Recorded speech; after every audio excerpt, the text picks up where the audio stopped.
Alright, hey gamers. Let's finish up part oh no wait. Part 3 of episode 3 of this Great Ace Attorney. Last we left off, the client had to go what was made to testify, and then there was just he said that there was another passenger on the bus. There were 5 people on the bus, and a girl, a nurturing girl, and then smoke bomb. And now we're here. What on earth just happened in there? Mr. Naruhodo, I've managed to find out what happened. Mr. Zato, I was told it was an advanced form of smoke grenade, a type of exploding device that releases smoke. A smoke grenade? It sounds like the sort of thing ninjas use. Ninjas didn't exist at this point in time. Samurai existed in late 18th century, but not ninjas. They're just making sure everything is safe now.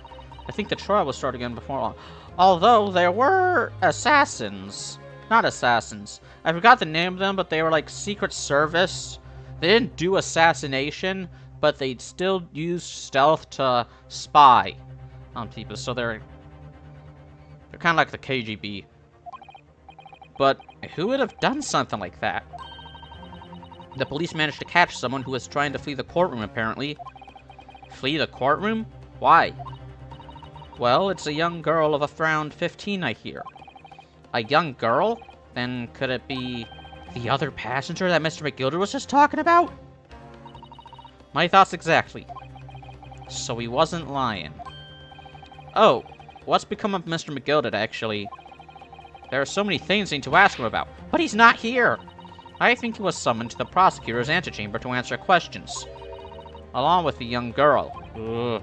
Who is she, I wonder? And what was she even doing here at the trial? She was taking a huge risk, and for what possible benefit to herself? Cash. There's another matter that's troubling me. Money. What's that? The 20 pence. Yeah. What about it? Oh, according to the coachman, Mr. Beppo, he took 4 passengers that night, at a fare of 5 pence each. That comes to a total of 20 pence exactly. But now it seems there are in fact 5 passengers. Obviously, she's stowaway. But there's not stowaways on a car. She hitched a ride. Hijacking. Which means the figures don't seem to add up again. She's right. That is strange. Counsel for the defense, kindly proceed to the courtroom. The trial will commence in 5 minutes. Oh, thank you, officer. We'll go in straight away. Well, whoever she is, I imagine this young girl will be asked to take the stand and testify now.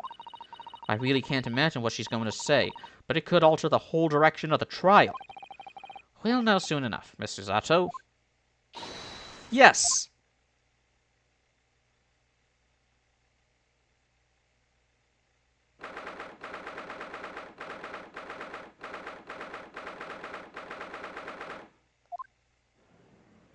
Ish.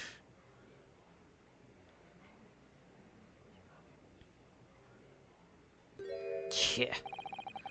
There's the young girl next to Mr. McGilder. Look, okay, what voice am I gonna do? Obviously, she's on the street. She's a rough streeter. Oi! Oi, you! Shut your mouth and look at my wad! Loads of money! She must have been the one who caused the disturbance before. Well, after that rather eventful recess, the court will now resume the trial of Mr. Magnus McGilder. Now then, Lord Van Zeeks. My lord. I believe you have established the cause of the smoke which veiled proceedings earlier. It seems to have been an advanced form of smoke grenade, of the sort typically employed by the army. Good gracious, the army? What in the devil's name? It was an elaborate attempt by a young girl to cloak her escape from the public gallery, but she was caught, and now occupies the stand. Your name, girl? Are you responsible for the smoke grenade which induced such pandemonium here in my courtroom? Gonna try to make it sound like Mustache Girl from Hat in Time. I'm not a girl, and I'm not British, so I'm not that good at British girl voices. What is the meaning of this deplorable behavior? Ahem, if I may, my lord. Yes, Mr. McGilded? I think perhaps I ought to explain here. Why is it that this wee lass was here in the first place, and why she tried to bolt like that? 'Tis all tied up with the events of that night, so it is. Very well, Mr. McGilded. Please give your testimony. You will explain to court exactly how this young woman is involved in the case. Just what had happened that night? What did happen that night? It's not like a defense lawyer needs that information or anything, huh?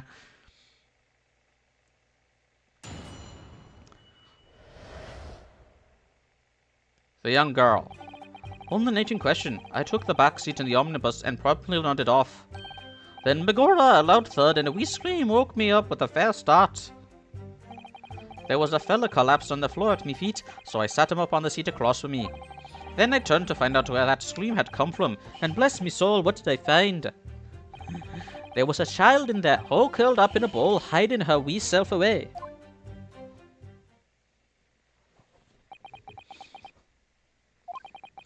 I remain somewhat baffled, I confess, but from what I gather of the night in question,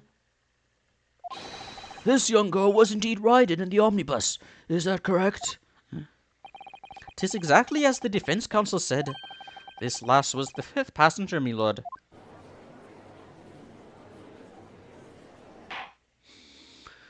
"15, just the right age to be, an assistant in an Ace Attorney game. Ugh. Very well. The defense may now cross-examine the witness. Are you ready, counsel? Yes, my lord. Or rather, no. I have no idea where to start.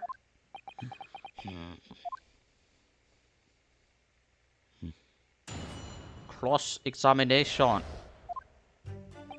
On the night in question, I took the back seat in the omnibus and promptly nodded off. And when you first got onto the omnibus, were there any other passengers already on board? There were not. The cabin was empty, and there was no one on the roof deck either. Huh, so they must have all gotten onto on the bus after he fell asleep.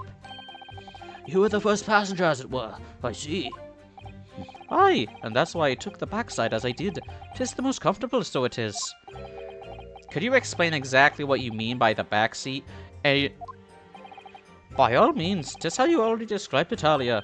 I'm talking about the seat opposite the one in which the poor gentleman who was stabbed was sitting.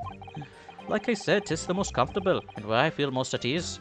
Oh, and you know what? If he was the first guy on the bus, Beppo, the driver, would be able to confirm that, and that would shoot down the prosecution's theory that he orchestrated, the victim's death as punishment for him not paying back his loans.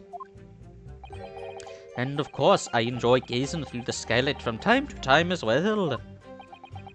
That's... Then begorra, a loud thud and a wee scream woke me up with a fair start. Oh, wait. There was a fellow collapsed off the floor on me feet, so I sat him up across the seat from me. You sat him up? The victim, you mean?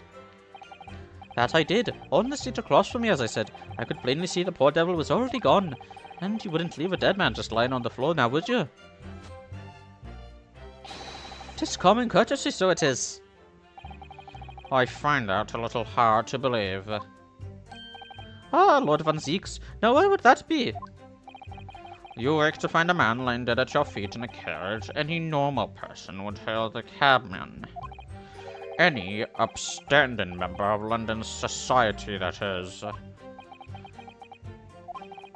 Well, now, as you know, I'm in something of a special line of business.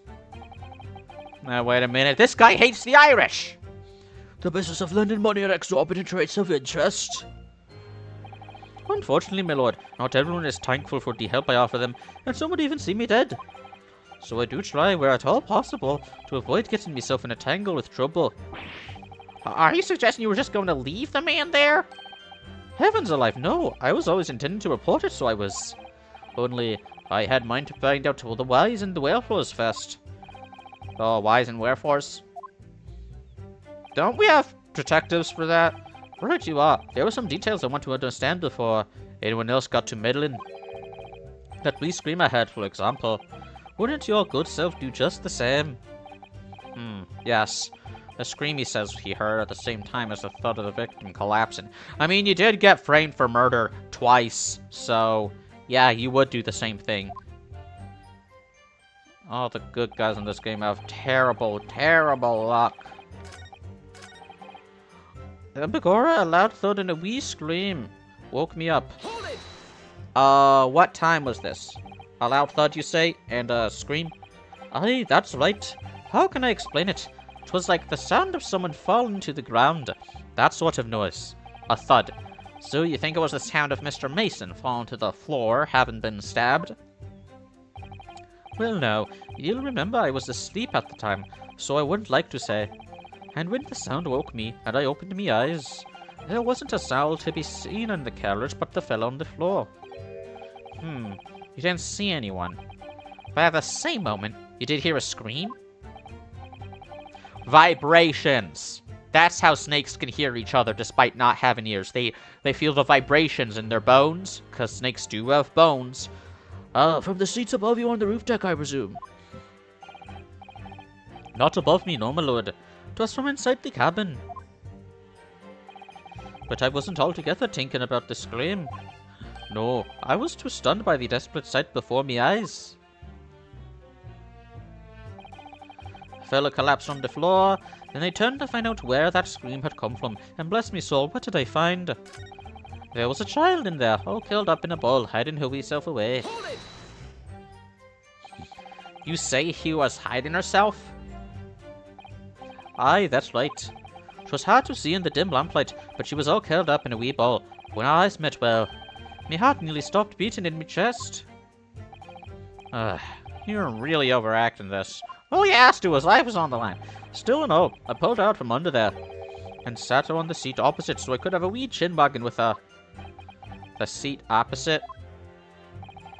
That's right, just next to the dead gentleman there. You sat this young girl next to a corpse, sir? I mean, this is, fucking early 20th century England. I'm sure this happens a lot. You see a dead guy, you just assume, well, you don't think he's dead. You don't assume he's dead. As I'm sure I mentioned, a gentleman in my position cannot often find himself in mortal danger. So, I needed to find out just who this urchin was, you see. And while I was in the middle of talking with her, I heard another scream. A fellow's voice this time. He has every right to be paranoid if he got framed for murder this easily. Presumably, that scream was Mr. First, who was sitting on the roof deck seats. Right you all again, I would say, sir. Looking down through the skylight, he must have seen this young girl and the gentleman with the knife in his belly. In other words, the previous witnesses did not, in fact, see you at all, Mr. McGilded. What they believed to be yourself and the victim was in fact this girl and the late Mr. Mason? They are of similar height. Aye, my lord. I was, as I think everyone understands now, sat at the back of the carriage out of sight. Maybe I should give her a more gruff, tomboyish voice. We'll see. When she talks. It is certainly possible. The defendant is somewhat diminutive in stature, and readily confused perhaps with this young girl. After that, of course. With the scream from the gentleman over us, the driver realized something was wrong and pulled up the horses. I do wonder how you must be feeling, Mr. Naruhodo. Being the defendant's lawyer and yet finding myself as stunned as everyone else at this testimony. Let's just say it's trying. Can I offer you an egg in these trying times? We certainly had precious little time to talk to Mr. McGilded before the trial. But we mustn't be dispirited. We must just try to learn all the facts we can. When we arrived in London this morning, I didn't see my day panning out like this. Mr. Naruhodo, no grumbling, even in your head. How did you know? It's, yeah, how do you keep reading my mind? Is it audible? And what did I find? Sorry. I'm afraid I don't understand. I'm sure you told the court that there was no one else in the carriage except for yourself and the victim. So I did, sir, so I did. As far as I could see, that is. What do you mean by that? Well now, 'tis a queer thing. The wee scream I heard as I woke up. It came from, if you'll excuse the vulgar expression, under me backside. She was in the fucking, undercarriage. The hidden the compartment. The glove compartment, that's what it is. Good gracious. Under your backside? Unhand her, then backslide! Unhand her, then backslide! Unhand her, then backslide! Hey, we're getting in a rut! And when I lifted the seat on which I'd be sitting, I found that there was a wee cubby hole there for storage.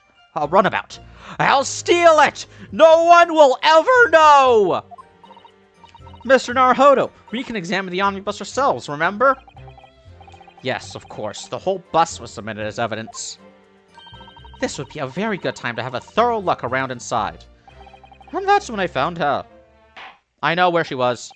Thank you, I've had enough. The events as explained are clear in my mind. However, at least one conundrum remains. Who is this girl? Her name is Gina Lestrade. Gina Lestrade, my lord. Gina Lestrade. Gina Lestrade. Gina Lestrade. Gina Lestrade. I don't get it. She's a dancer. Earns her quest among large crowds, stealing people, relieving people of their purses. What's commonly called a pickpocket. What? This girl here? A petty thief? Well, yeah, because she's... Well, yeah, the wealth inequality. The economy is in a shambles. Order! Is this true, Miss Lestrade? Miss Lestrade, you will answer the question. She's got a gun! How dare you? What is the meaning of this? Oh! Bow. Ah! The girl, she's gone! Open your eyes! I'm over here. Good gracious, oh! What was the point in that little sidestep? I know what you lot are thinking. Grown-ups are all the same. This dirty little dip. Oh, this dirty little dip, you'll say, slipped up and got caught on the job.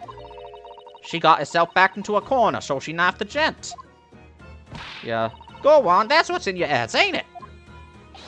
No, not at all. Yeah, come on. Come on, the state of Great Britain would never execute a child, right?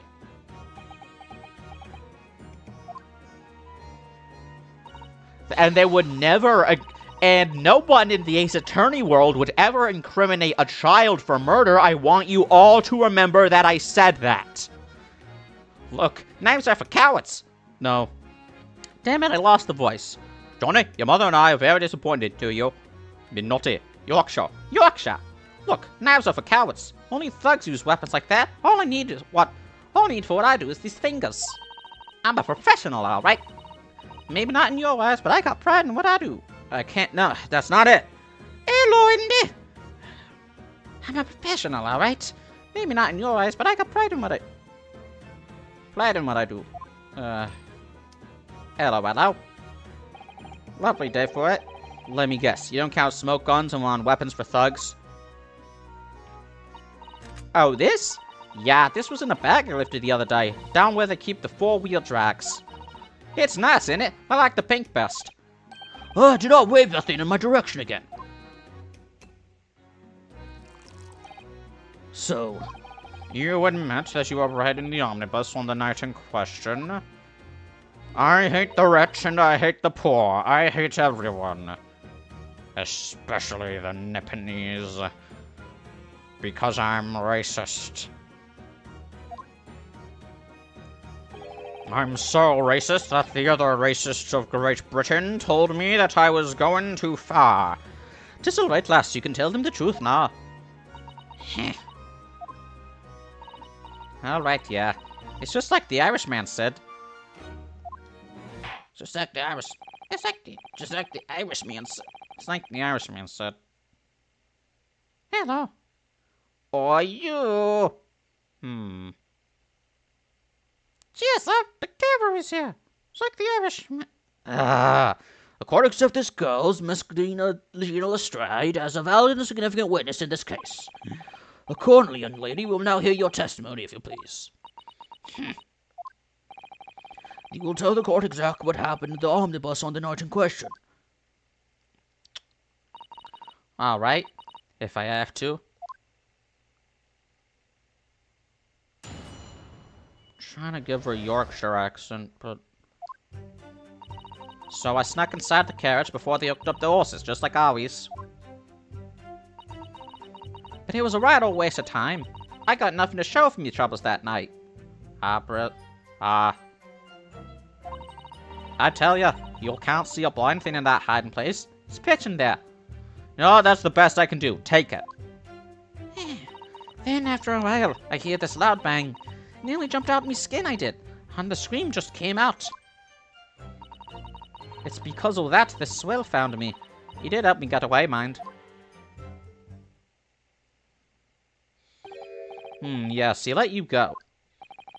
I fail to understand why you'd let this street urchin go, Mr. McGilded. Hey, it's not his fault. It's not her fault she's poor. Oh, 'tis simplicity itself, my lord. You see, she couldn't possibly have killed the other passenger. I knew that for a fact. How? As I'm sure I said before, sir.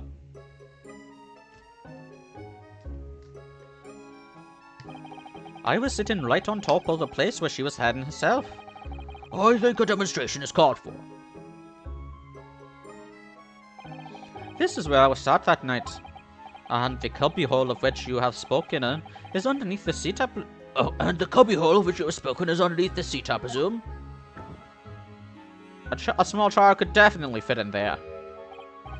Yes. It does appear just large enough to accommodate someone of the girl's stature. Aye, but of course, the wee lass was stuck in there. Because I'd parked myself on the seat for the duration. Ugh! So you see, that's why I let the last bolt.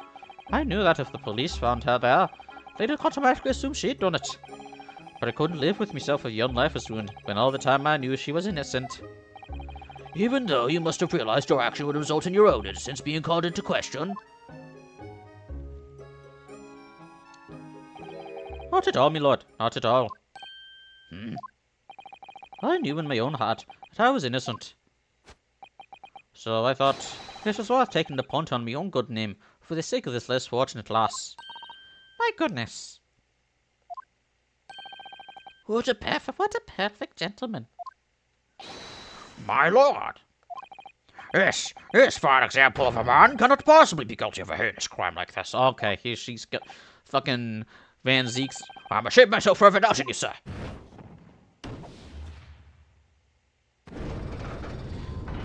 Alright, we just need one more vote in favor of not guilty. With calm, calculated reasoning, one arrives clearly at the truth every time. Not guilty! Saints alive! All 6 members of the jury consensually lean into a verdict of not guilty? Mr. Naruhodo, this... Well, it must mean... It must mean what?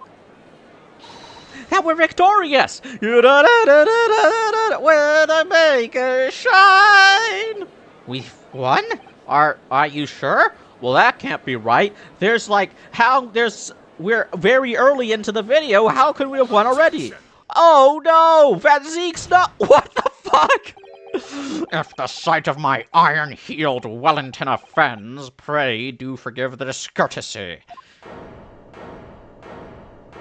Ah! There are children here, Van Zeeks! This really is a consummate example of the one monumental flaw in British judicial practices. What, they're too racist? Oh no, I actually like that part about British judicial practices. Where evidence and reasoning should be paramount, emotion rules the day. facts don't care about your feelings. Ben Shapiro. Emotion? The witness's latest statement gives us a clear insight into his true nature. What do you mean, his true nature? He's Irish. What? Do you really think Scotland Yard would have made such a glaring omission? After the incident, the omnibus was comprehensively searched by officers of the police. Obviously, the interior of this cubbyhole, as the witness put, was included in their investigation. The compartment under the posterior seat was full of the coachman's belongings, so it's noted in black and white here in the police report. Good lord! The evidence has been tampered with. In order to corroborate Mr. McGilder's story, someone has unlawfully removed everything from under the seat. What? Okay, well, do you have... when was it removed, huh? Before or after the investigation? Order! Order! Before or after the body was discovered? How could such a devious contrivance possibly have been effected, Counsel? Naturally, we must acknowledge the deficiencies of the constabulary in allowing this to have happened. However, I assure you, when the omnibus was wheeled into the courtroom this morning, the compartment under the seat was not empty. Yeah, of course, there was a girl in there. Well, my Nepalese friend...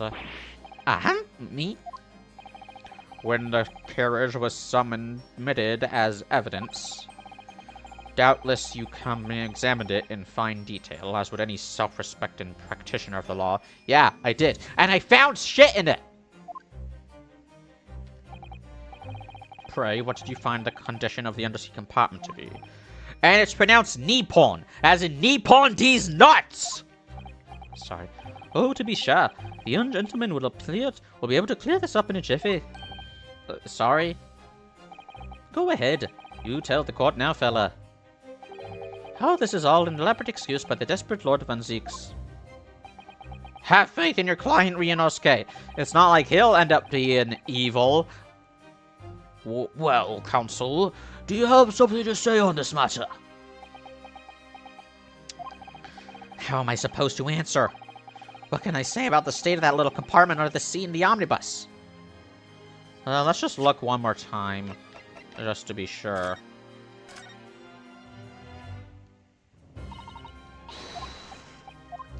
Ba. If you weren't here last time, look, we got the blood, we got the... Look, it's empty! See, it's empty! This is a storage compartment, but there's nothing in here. It's totally empty. Something doesn't seem right here, but I can't put my finger on what it is. It was empty. It was empty. Yes, I'm fairly sure it was empty. But what else can I say? As I suspected, it seems, my lord, that this Eastern initiate has the scruples of a by-street wine merchant. What the fuck did you just say about me? Mr. Naruhodo! Perfect. 'Tis why the fella's representing me after all. He knows just what to say, does he not? What are you talking about? Don't tell me. That this omnibus report is outdated, my lord. If you look at this motherfucking updated omnibus report. Well, no, it would seem the argument is moot. And the truth of the matter is there for you all to see after all. At the cubby hole under the seat is as empty as the devil's heart, so it is. That we can be sure of, at least. Why? Why do I feel like something's not right here? I should like the jury to weigh on this matter, I think. If the girl fits, you must acquit. That compartment is designed to house equipment used to maintain the smooth running of the carriage. The guild's rules state that omnibuses should be properly and fully equipped at all times. So it certainly wouldn't have been empty on the night in question. But wasn't that irresponsible? At Muddyland and Fleckon, the pickpurse are lying. Oh, what am I doing? I should have given... What? That was empty. So... Yeah, it was empty because the girl fits in the compartment. What the fuck are you talking about? I can't believe I was nearly taken in. The stinking rich are always stinkers. Nothing but cowards, a lot of them. What? Oh, no. It's a trick. Of course it's a trick. Slamming.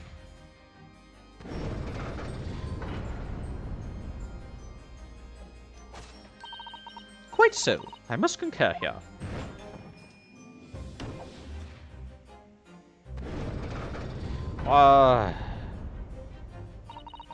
With calm, calculated reasoning, one arrives clearly at the truth every time. Yes, but every time a different truth, it seems. So we're back to a draw. My lord, I humbly exhibit the scales of justice. Clearly, a verdict of not guilty at this time would be wholly inappropriate. Thank you, counsel. But before we proceed any further, there is the matter of the outstanding cross-examination.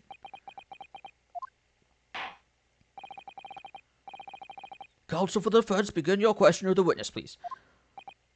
Yes, my lord. What just happened? Let's try that again. It's a trick. Of course it's a trick. Stink rich are always stinkers, nothing but cowards. I'll do that, but higher. The whole balance of the trial just shifted almost beyond recognition. The Reaper of the Bailey is at work, it would seem.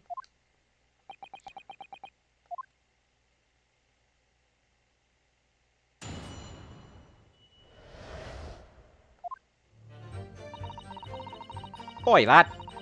So I snuck inside the carriage before they hooked up the horses, just like always. Hold it! So you were already in the omnibus before it even set off on its run? Well, yeah. I mean, what's the point of spending a joey to make a few bob, eh? That's a rum idea, ain't it? Oh my god, why is her face so cute? I suppose she means there's no point spending money to make money. That actually makes sense. That's literally how you make money! It's called profit!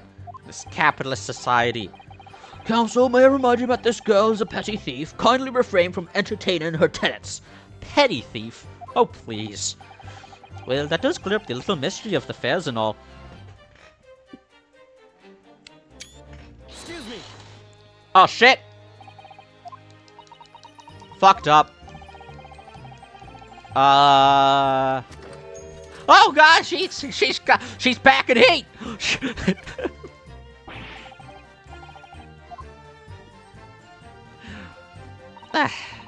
But it was a right old waste of time. I got nothing to show for me troubles that night. Hold it. A waste of time? Why is that? Well, most nights I'm on my own and God permit at least some of the time. I beg your pardon? Did you say God permit? Oh yeah, well that's what we kind call it. You'd say the omnibus, I suppose. Point is, any normal run, the carriage ain't got no one in it for a while. And that's when you come out of your hiding place and get away. That's it. Only that night. This cove was sat on the seat from the start. And he didn't budge the whole way, did he? Not 1 inch. I was totally struck. Do you mean to tell us that you were present in the carriage for the duration? You were under the seat the entire time while events unfolded in the enclosed cabin? Yeah. Right, mister? That's my best working-class British accent. Take it. To be sure. I was as shocked as anyone. You don't expect to lift the cushion you've been sat on and find a child now, do ya? So this Miss Lestrade couldn't possibly be the culprit then. British court would never, Ace Attorney Court would never incriminate her. I can't, not doing that. No, fuck you. Not doing that joking. I tell you can't see a blind thing in that hiding place. It's pitch in there. No, there isn't. Oh, right. Hold it. So you couldn't see out into the cabin at all? Not a jot. Most days I push the cushion up with me and look out the crack. Then I have a bunch of butchers at who I'm going fiddle. What? I thought you were a pickpocket, not a butcher. I mean, I can't have a look. You see, I get under his bush on the other side, see? What the fuck? Gotta check. After that blunder, still recorded. Okay. I mean, I can't have a look. You see, I get under ain't as plush as the other one, see? The game almost fucking killed itself because of my cringe voice acting. So most of the time, the plastic just pant themselves opposite. But for some reason that night, this here Irishman spent the whole journey right over me head.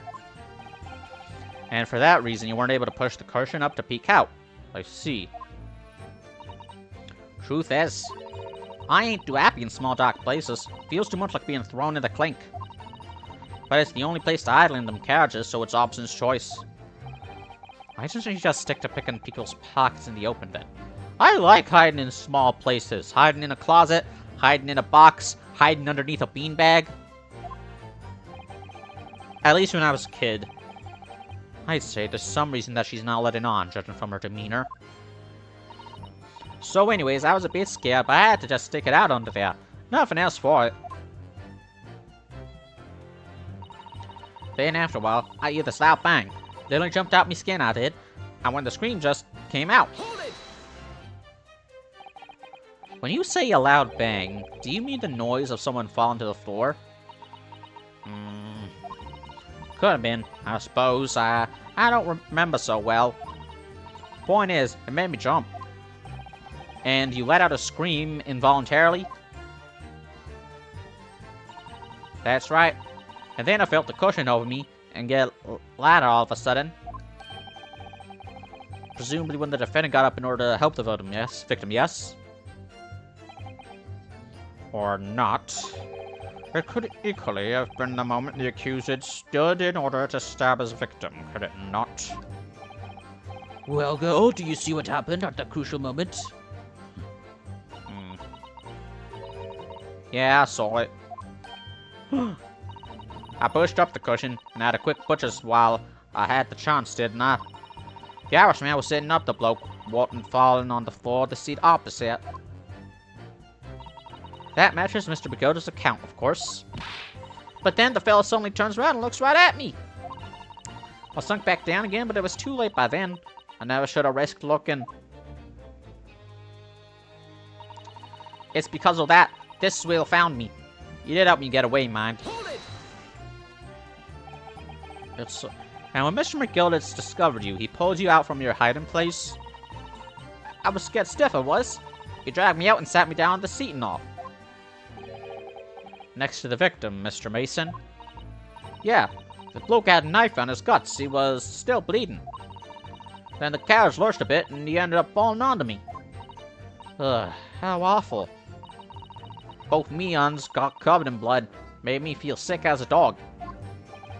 Both her hands covered in blood. That must be what the rooftop passengers saw. After that, I believe you talked with Mr. McGilda for a while. Is that correct?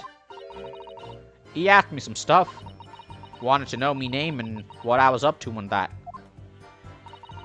Then I heard something from above. Someone screamed. Yes, Mr. First on the roof deck, one would presume. Well, I didn't want no one seeing me face, so I didn't look up. Then the horses were drawn up smartish, and this Irishman says to me, "Get back onto the seat. I'll see that you can get away later."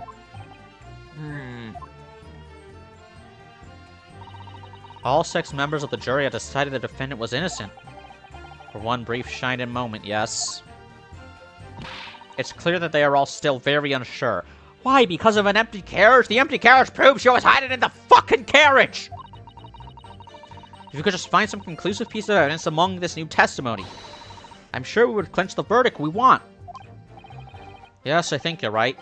And I have this, not saying that, feeling. Something's bothering me. I just can't quite put my finger on it. So I snuck inside the carriage before you hooked up the horses, just like always. But it was a right old waste of time, got nothing to show for me troubles. Autopsy report, gloves, among my attorney's badge, Your Honor. Missing button. Did she... Oh my god! Did she steal a button? Gotta say, because this is just a hunch, but... This button! Nope.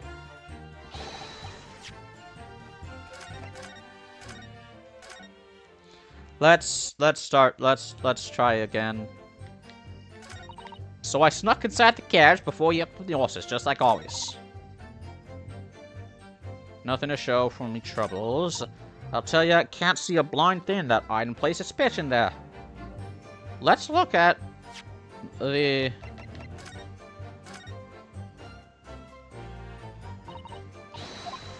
I'm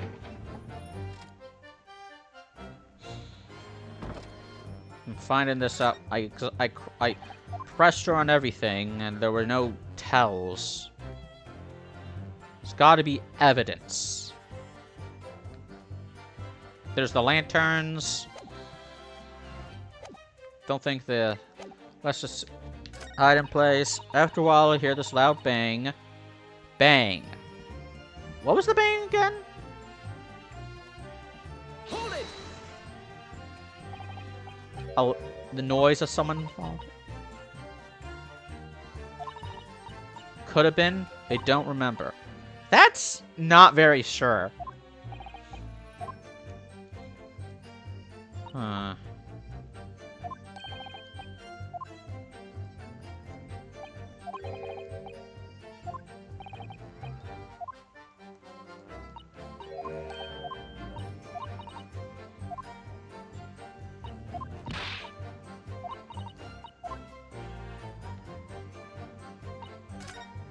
Let's see what my co-counsel has to say again.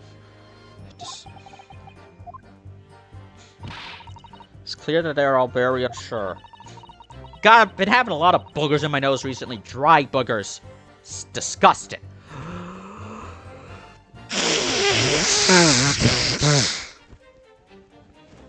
Why did God make our bodies so gross and fragile? Having a body is the real horror. I tell you what. Sorry.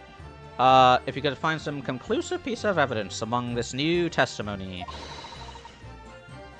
we would certainly, clinch these nuts. I think you're right, and I have this nagging feeling. We need evidence, but what kind of evidence? Let's look at the court record. Let's look at the knife.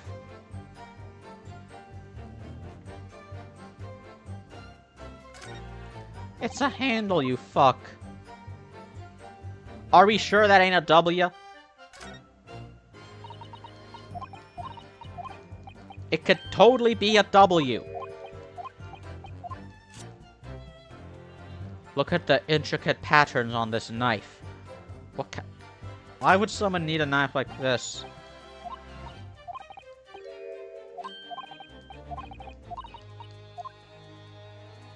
Look, it's a W! Looked up the horses, just like always. Did she steal the tools? Hold it! Well, the blood wouldn't make sense if, like, he fell to the floor first, then was propped up on the seat. That would explain all of it. This is why you always, double check everything. Hold it! So you couldn't see out into the cabin at all? Not a drop. Most days I push the curtain up with me head to look out the crack. Then I can have butchers at who I'm going to fiddle. Sorry. I thought you were a pickpocket, not a butcher. I mean, I can have a look. That seat to get under ain't as plush as the other ones, see? So most of the time, the passengers plant themselves opposite. But for some reason, that night, this here Irishman spent the whole journey right over me head. And for that reason, you weren't able to push the cushion up to peek out. I see. Truth is, I ain't too happy in small, dark places. Feels too much like being thrown in the clink. Oh, no. Do I have to, like, double... Is that how it works? I have to, like, double press them on everything? Is something wrong, Mr. McGilded? Oh, I do apologize. Was there something the matter, Counsel? I'm just wondering if Miss Lestride's last comment made something occur to you, perhaps. You seemed to be thinking something to yourself. Oh, no, no. It was nothing important. Your life is on the line, buddy. It's all... I was feeling bad for the poor lass is all. I remember feeling desperate myself as a young lad. Shut up in the dock. 'Twas terrifying, so it was. I see. Yes, I'm sure we can all sympathize. I'm so scared of the dark now. I was scared of the dark when I was 12, but that was just because I kept reading creepypastas in the dark, and I was like, oh, Jeff the Killer is gonna Jeff the kill me if I don't turn it off. If I don't turn on the lights. I don't know about yourself, but I find that the darkness seems to make everything you hear seem that much louder as well. Yeah. I suppose it does. Maybe. Miss Lestrade! Did you hear something at night? Anything? An unusual noise, perhaps?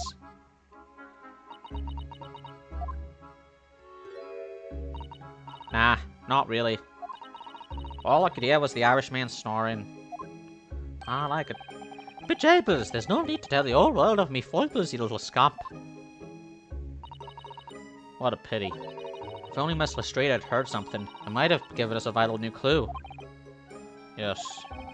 What should we make of that last statement of hers? It's profoundly important. My lord, I believe the statement just made by the witness is profoundly important. Profoundly important, but all she said was that she heard nothing. Yes, which is the profoundly important point. I'm almost sure of it. I'm almost sure that I don't understand the inner workings of your Eastern Mind Council. Nevertheless, Miss Jean Lestrade, you will supplement your formal testimony by repeating that last statement, please. What? Supplement? What you on about? Don't give me all your fancy talk. I know what you're trying to do, but it won't work on me. But it won't work. That's right, insult the judge. Always a good move. Oh, please. I was straining me ears to work out what was going on, but all I could hear was snoring. Hold it! So you were straining to hear what was happening the entire time, since the moment you hid yourself? Not exactly, no. Sorry? Well, there was no one in the cabin to start with. I could just push the cushion up and out of the butchers to see what was what. Yeah, what? But then when I saw this swell getting on, it got me head down so he didn't notice me. Poor lad.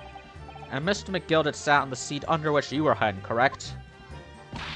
Yeah, what you Adam Eve eh? What a mug! So then all I could do was listen. I was waiting to jump out there as soon as I heard him leave, see? But would he? No likely. Even though we stopped here and there, I never heard the door open. So I just had to stay put and listen to him driving his pigs to market. Snoring like an old dog he was.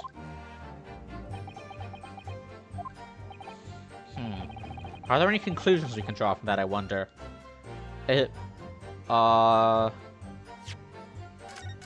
I mean, if he heard him snore...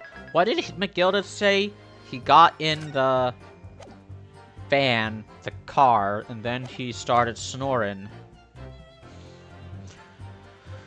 Yeah, that would make sense, I think. Well, that all seems to make sense. Who took a time to reach that conclusion, Council? Fuck you. I'm not falling for your reverse psychology, you fucking racist. There's just one more thing. Miss Lestrade, what you have just told the court is clearly at odds with the facts. Huh?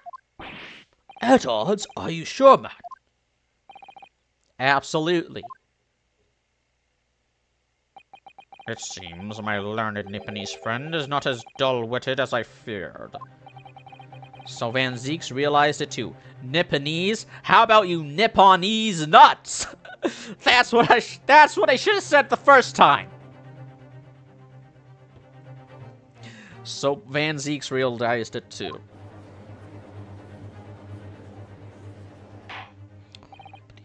Counsel, I must insist that you bolster your claim with evidence. Or some complicit party's name, at the very least. Also, I did some research. Apparently, Nepalese, it's not haven't found any thing to support it being like a derogatory term for Japanese people. But it does feel antiquated, right?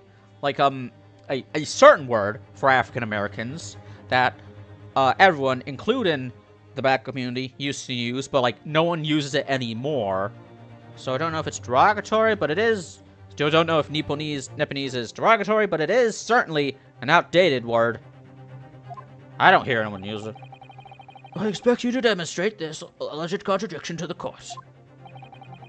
According to Miss Lestrade, while she was hiding in the omnibus that night, she heard nothing but the sound of Mr. McGilded snoring. But think, Renosuke, think!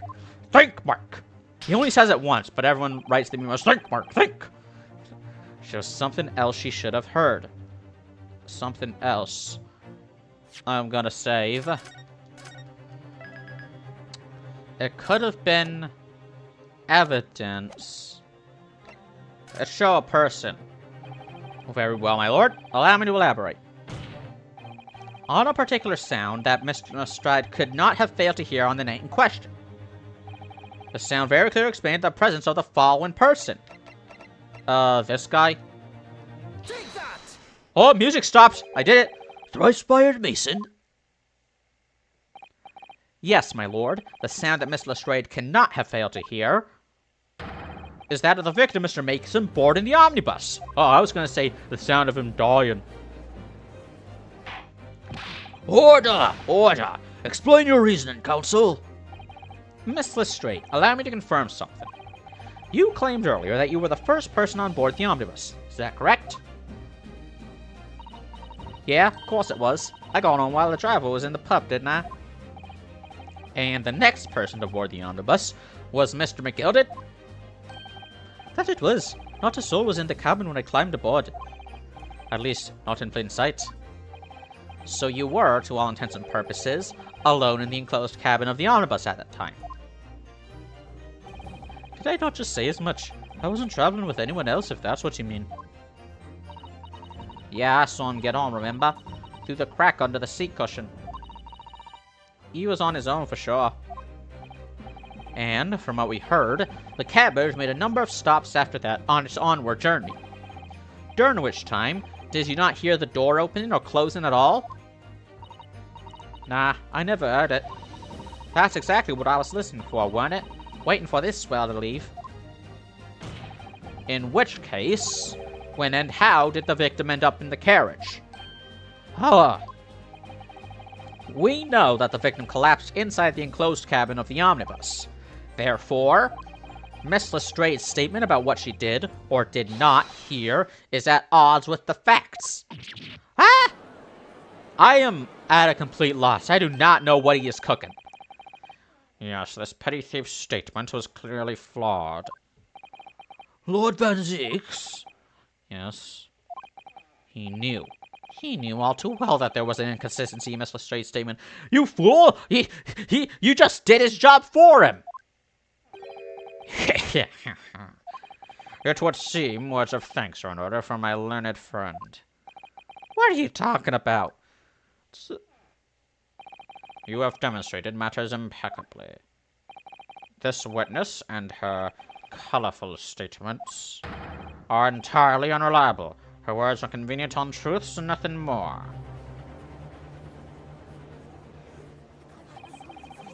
He's dead right. How could the victim possibly not have boarded the omnibus? That makes no sense whatsoever. And this girl is a pickpocket. Let's not forget that. No, Granny, no! Ah! She didn't even say anything. I didn't want to judge the dear little mite just because she had some rather naughty ways. But I must say, she's a kid. I can't abide liars. Neither can I. Scotland. Neither can I. That's my best angry Scotland guy. Can't do. Mr. Foreman. I didn't want to judge the girl just we had some less than salubrious ways. But I must say, I cannot abide liars. What are you doing? And I'd like to go in the right way for a smack bottom. I cannot abide liars. What happened to your voice? It's halfway. Sorry, I had a cold. Mr. Naruhodo, that's 5 jury members leaning towards guilty. Oh, is it time for another, summation examination? I liked that the first time. I want to do it again. Well, your consideration for others is refreshing, my Nipponese friend. To the considerable troubles you have spared me. I wish that this was available in that onlineobjection.lol website, so I could be all like, Nipponese, and then Naruhodo says, I'm not Nipponese, I'm Sugandese. Sugandese? Sugandese nuts! Urgh! Yes, very refreshing. Motherfucker! Gah! What are you playing at? Have you forgotten who you're working for, you useless Eastern Amadan? Hey! This is a cottage. It's perfect. Don't lick that knife, you're gonna get cut. Chair number 2 is the only one left. Mr. Naruhodo, the way this is going. I know. If you can't find some new way to convince everyone of Mr. McGilda's innocence, the judge will rule and will have lost. I very much wanted to believe the words of one of London's most respected gentlemen. But those of us in service, now we must accept hard truths. Hold it!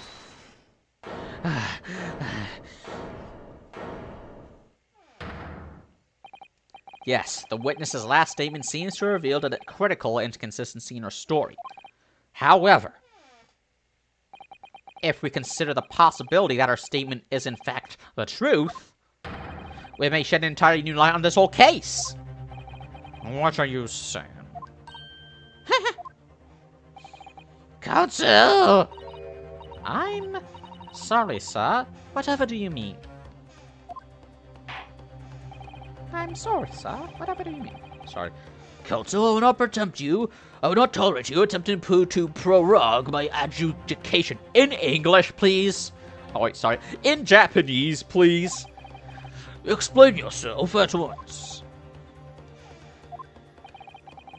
When the accused boarded the omnibus on the night in question, the victim was nowhere to be seen. Subsequently, the carriage door was not heard open in a single time, as testified by the witness in the stand. And yet the victim's body was found inside the carriage. Sorry. If this petty thief's words are to be believed, how do you explain the victim's miraculous appearance inside the cabin of the omnibus?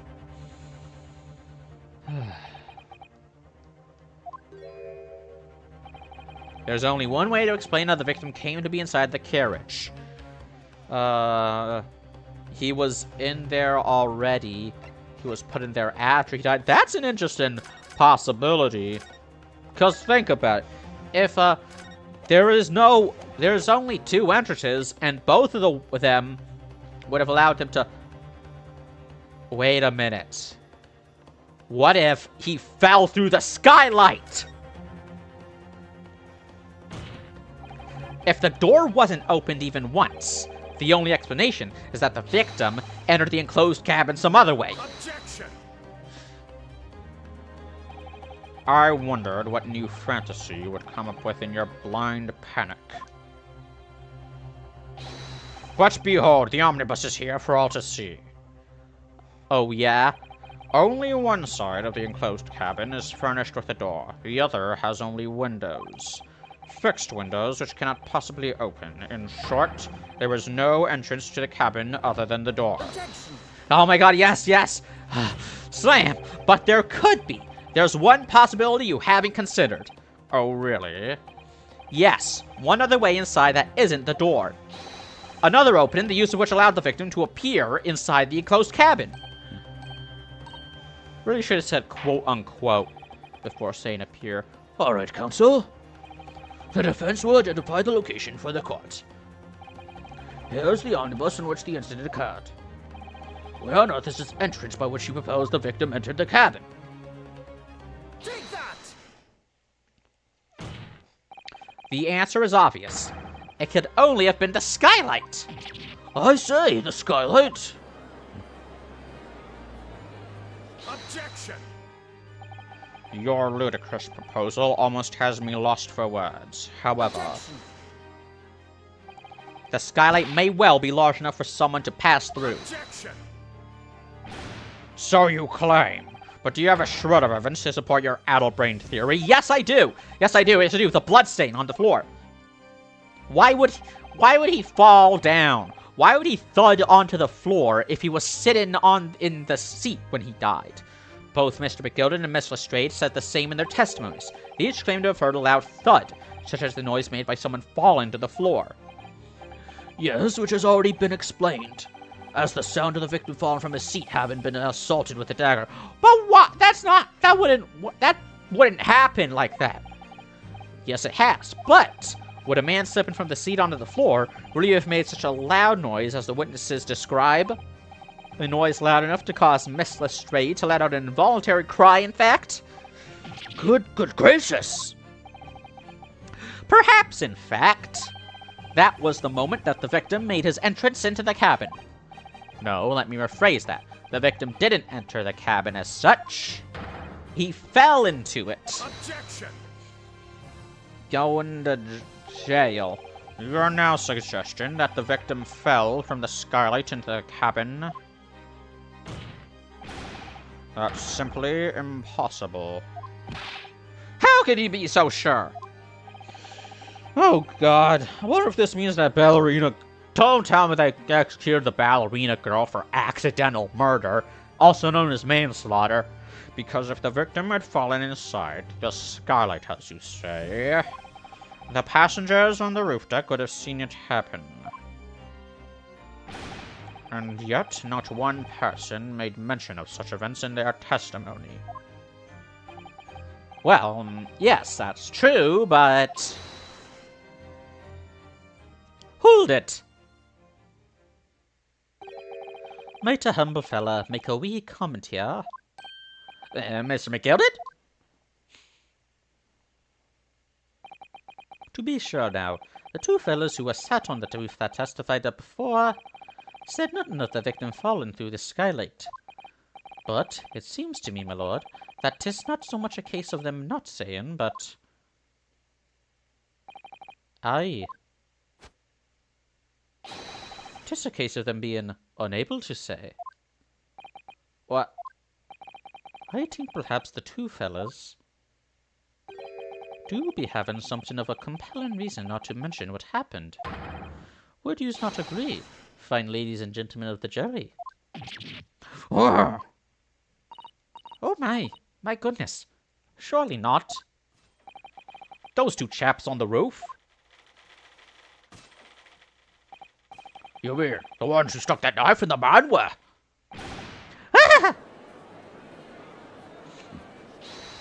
Hold it! Oh hey, it's those guys again. Just what exactly are you insinuating here, you bletherer? You rotter, he said! You rotter! What are you insinuating? What are you insinuating? This is a flaming outrage. I've got a good mind to give you a blinker in a minute. He'll give you a shine in a minute, he said, and so will I. Mr. Fairplay. You're effectively accusing me, a city gentleman and a well-respected banker. And me, a very angry hatter. I guess you could say he's a mad hatter. Suggesting that someone like me could have stabbed that man in the guts, it's a disgrace. It's scandalous. It's... Gah! I protest in the strongest possible terms. That's right, I protest too. About you, you rotten scoundrel.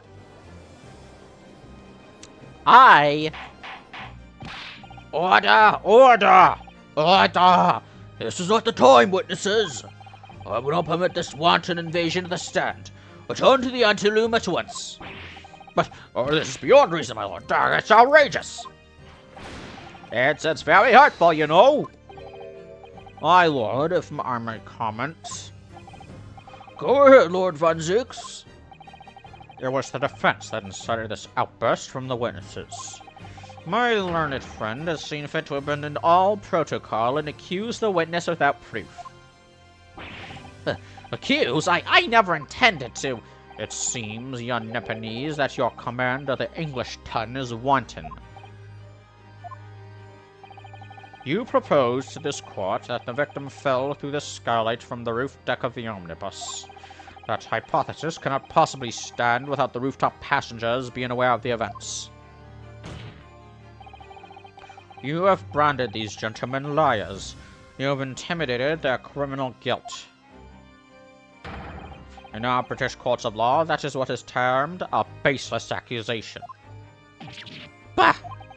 I know it was rash to put this idea forward without any actual evidence, but you can't just dismiss it without a second thought? What are we wasting time for? Get to them, testify! Gah. I thought there was something fishy about that hat from the moment I laid eyes on the shadow. We'll have to see this matter through now, one way or another. If there's filth and rubbish in our midst, we must dispose of it at once.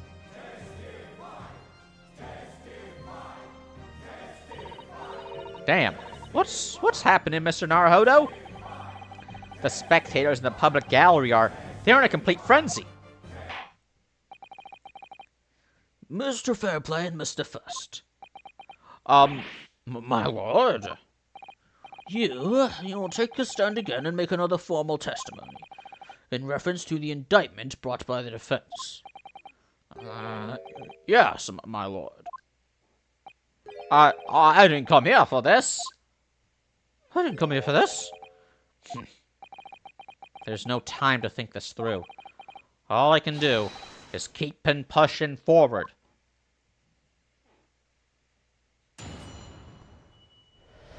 Witness refuting the accusation. We're the only two people up on that roof, dead or alive. I can swear that.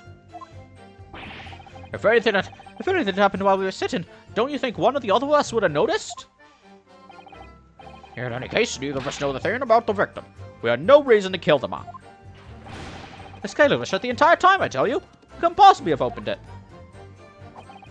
If you are so sure that the victim fell through the skylight, where's your proof?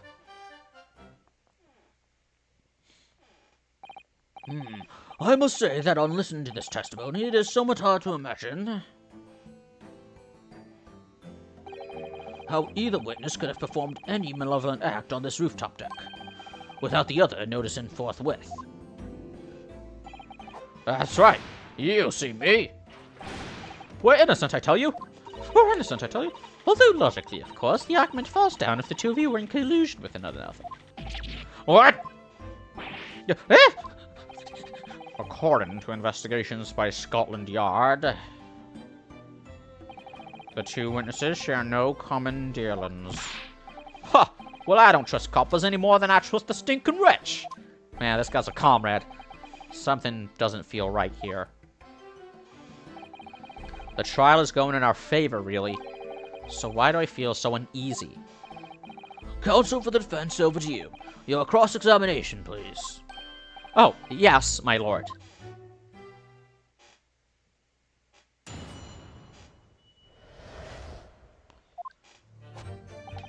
We were the only two people up on that roof deck, dead or alive. I can swear that.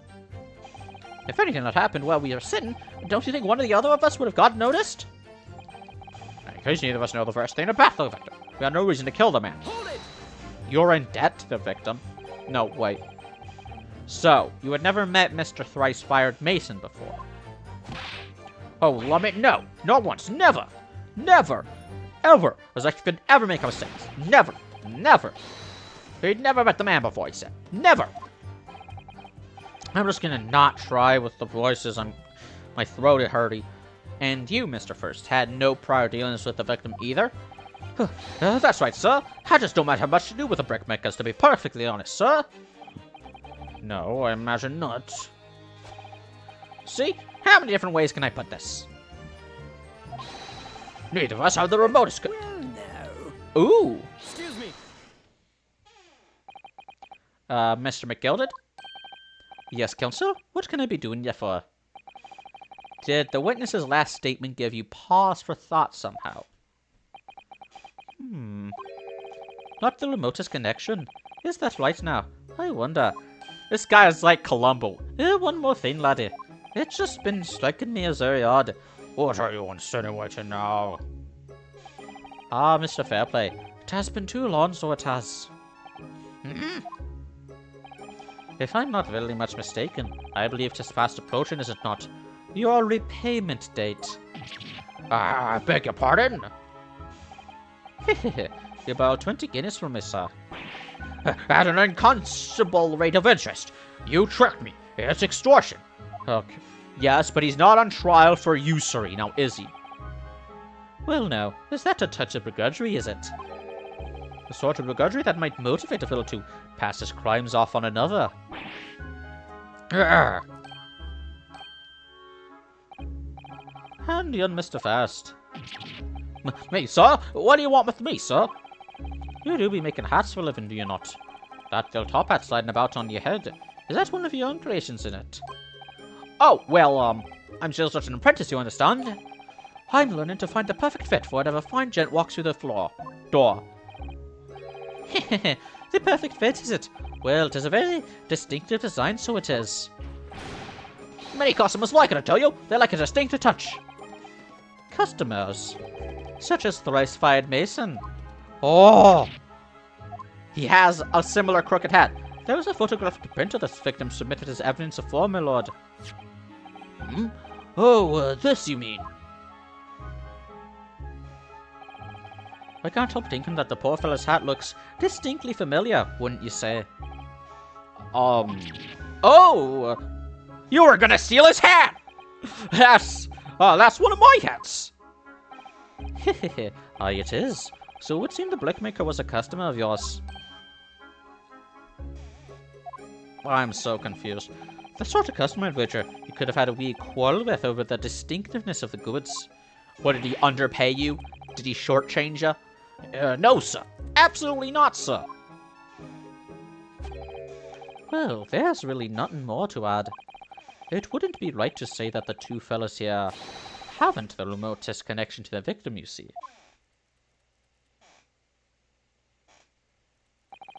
I rest me case. Damn, he's good. Why does he need me? You little weasel. Urgh. He's better at this than I am. Well, he does live here. Gosh, Mr. McGillicuddy has certainly been thorough in his research, hasn't he? Please don't let me little interruption hold up the proceedings. Hat hunter, for having identified the milliner responsible for the victim's hat. That's awesome. Skylight was shut the entire time, I tell you. Who can possibly have opened it? Why is that? Are you quite certain about that? About that skylight was shut the entire time? I'm going to lose my block with you in a minute. You know what? I have a theory. Let's examine this. Huh. Nope. Got London 5th Avenue. The missing tools. I would have thought that maybe she fucking... Because there was no one in the carriage when she got to... There was no one in this omnibus when the girl got here. So maybe she, like, just grabbed all the tools and threw them onto the top of it with her, thief skills. But, no, there are no tools here. I don't see...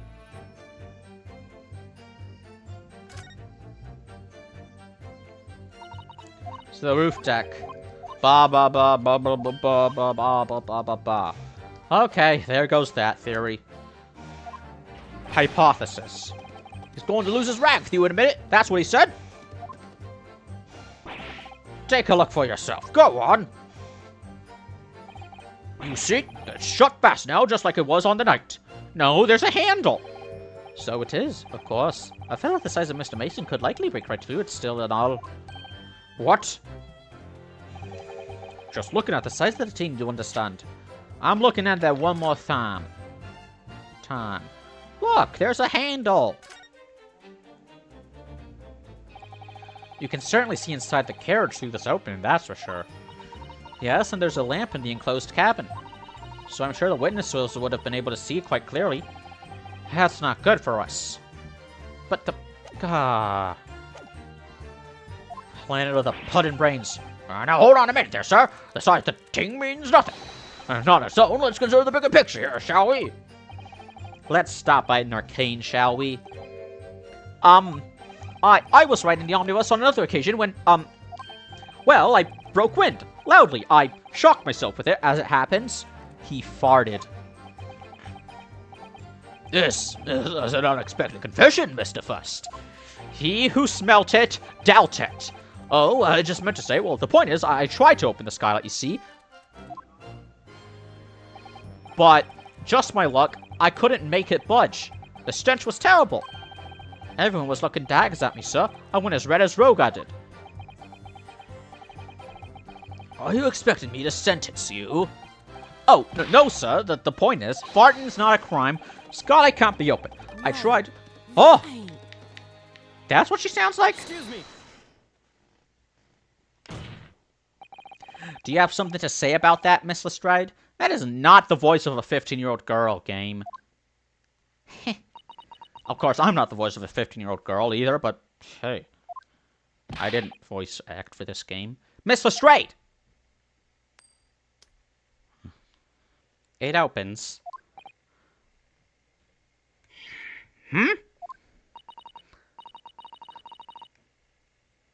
The skylight.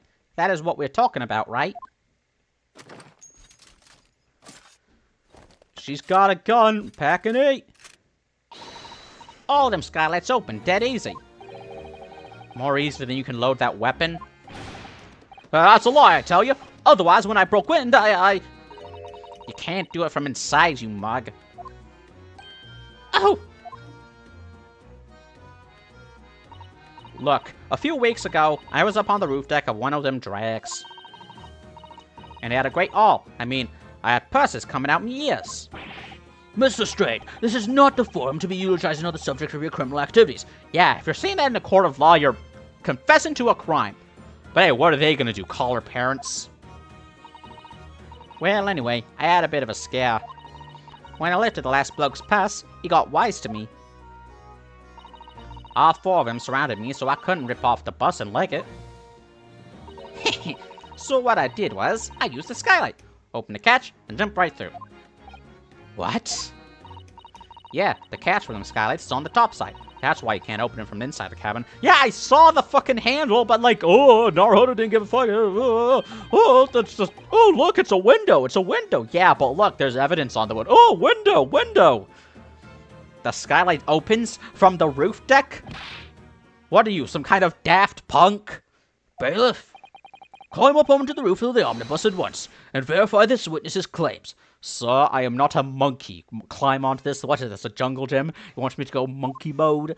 Yes, I want you to go monkey mode.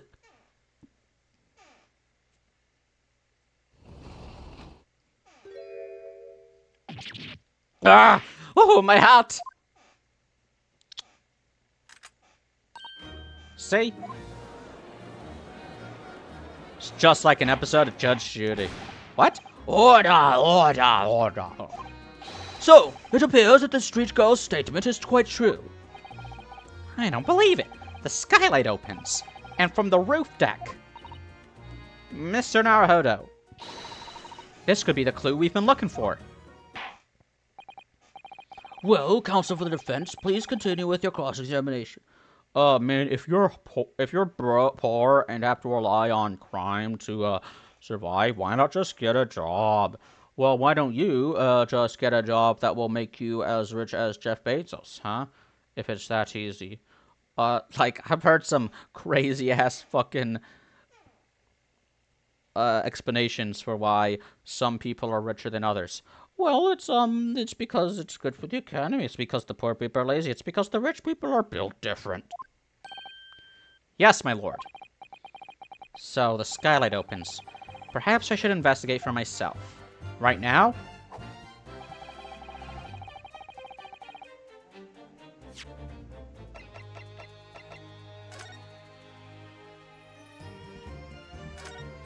Now do you see the fucking lock? So the skylight was fastened shut before. But now the catch has been undone. We should be able to open it. Oh my lord.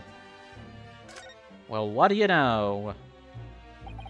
You can certainly see inside the carriage chute that's open, that's for sure. Yes, and there's a lamp in the enclosed cabin. So I'm sure the witness would have been able to see quite clearly. That's not good for us. Yeah, but the catch. Yeah, whatever. I'll look at the blood one more time, because, you know...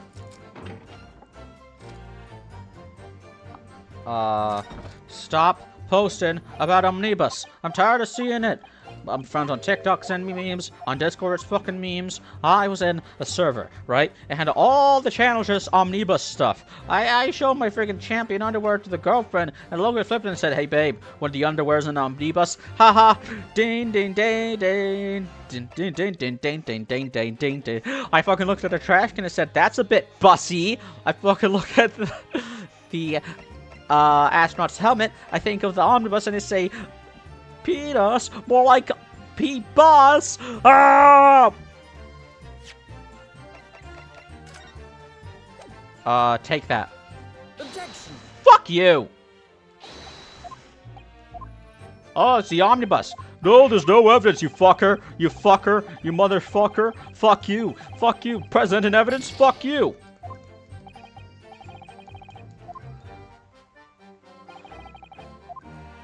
Oh, this is irrelevant. Your face is irrelevant!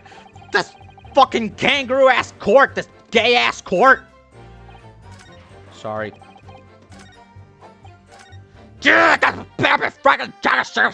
Frazzle fish crackers!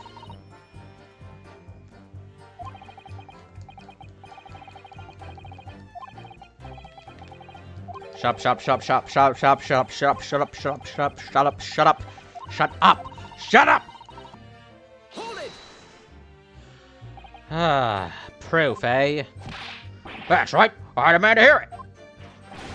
We came here to say what we saw, so I tell you, not for this. But you call us both shysters, brand us as criminals. You call us liars, that's what he means, and accuse us of us doing it. As it stands, the moment. There's no hard evidence that incriminates yourselves now, is there? I believe we're in much the same position as one another here. Ah, that's true. We have just as much evidence that you did it as we do that he did it, except the only difference is that I don't like you two.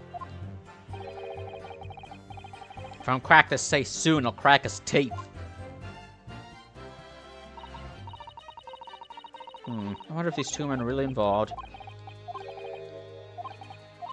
Maybe I just gotta press him on more shit. Ah. The fucking blood on the ball sack. Although...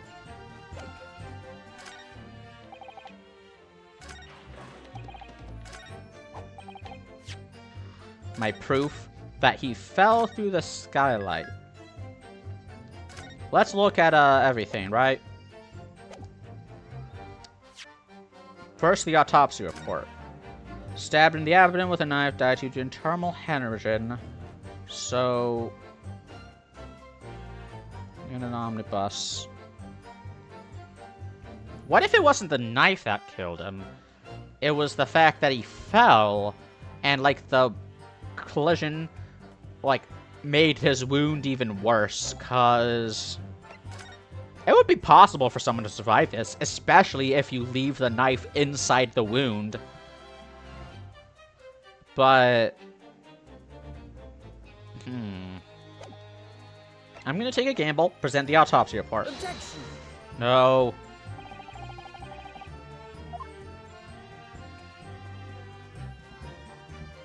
I'm sorry, but I lack object permanence. Nope, not in my brain. Nope, don't know what that is. Nope.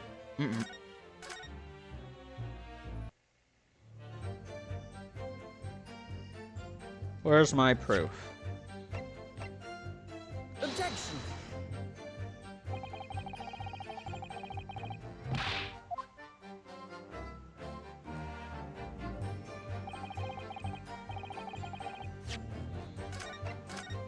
Nothing strikes me about it because I'm an idiot. you tell I have a lot of contempt for this court?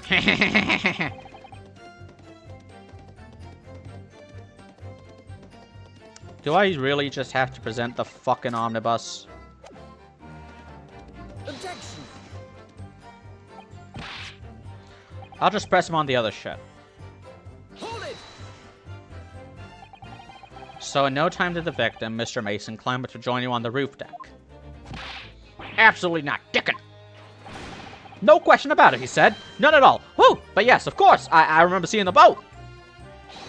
I saw the victim inside the enclosed cabin. There he is, officer. That's the one who's Irish. Is this true, Mr. McGilded? Do you mean, my lord, at the risk of... He looks like a kid telling us brother for fucking stealing his shit. He ruined my dream journal. I did not. Mr. Electric sent him to the principal's office and have him expelled. Mr. Electric, kill. I have got to stop looking at the face. I will break down laughing. I boarded the omnibus alone and nodded off inside almost immediately. That's not what you like. Without doubt, you were engaged in. Let me stop you there, fella, and ask, do you have any evidence at all? At all? Ah. Tis all about evidence in the courts these days, so it is. You'd all do well to remember that. God, I saw you with my own eyes. Eyewitnesses' accounts aren't good enough! Unless you live in this world. This is going so well.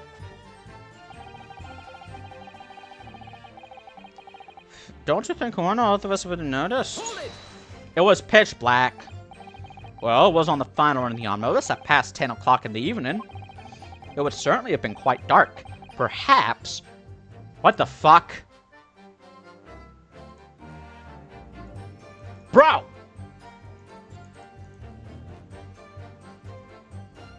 Ah. Okay, still recording. Too dark to see clearly? Is this some kind of a lock? Is this some kind of a joke, he said? Is that what this is? Or perhaps one of the other of you fell asleep briefly? No. Are you fair dinkum, sir? Are you serious, sir? That's what he said. It's impossible, I tell you. I'd give you the keys to the vault if you could fall asleep that bitter cold. If you did manage it, your eyes would freeze shut and you would never open them again. Ugh. That's extreme. It was extreme, I tell you. And we had to put it up because of this man has locked the door. I did not. Mr. Electric, send him to... Any true gent would have unlocked it and let me in when I knocked. I'm dreadfully sorry about that, young fella. But you see, I was away with the fellies, and I didn't tell you at all. That's a lie. I saw you through the glass. You were talking to someone. No, it was a cold night, so it was. People do be seeing things that aren't real in the cold. It is hardly surprising. Saying things! Saying things!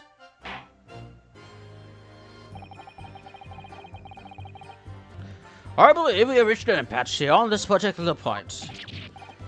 You. Don't take it personally now, lad. I must suspect in this case, then 'tis only fair that you and the other fiend are too.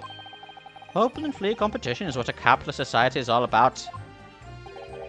This isn't a competition I should like to be involved in, really. In any case, you need to know the first thing about the victim. We had a reason to kill the man. Already pressed him with that. The skylight was shut the entire time, so couldn't possibly already press him with that. If you're so sure the victim saw this skylight, where's your proof? I pressed him on everything. So now what? Evidence. I need evidence. This thing. The gloves. It has to be the fucking... Objection!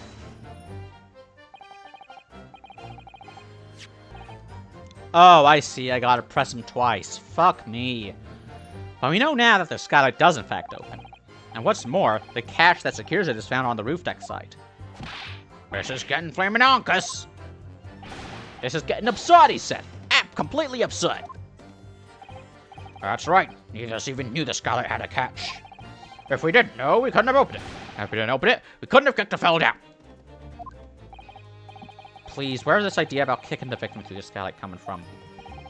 Whoever designed these characters anyway? Fancy not being able to open the skylight from the inside.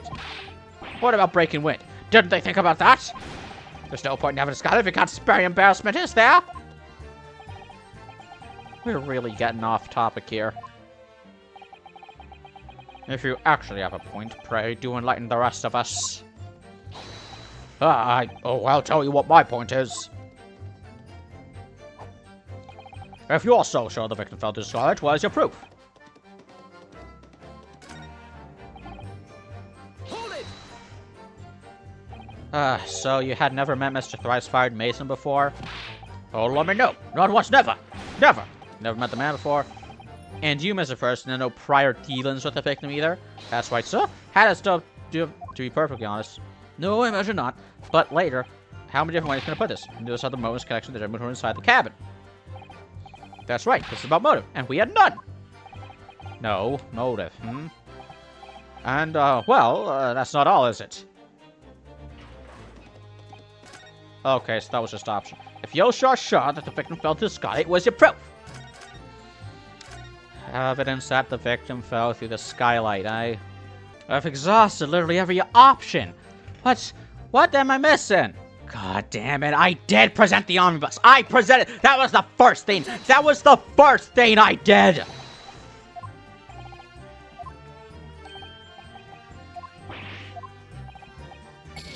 Fuck you!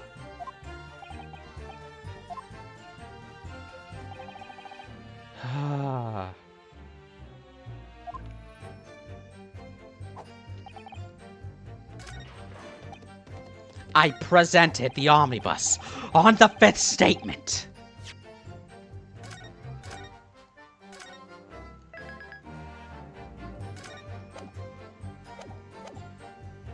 Hold it!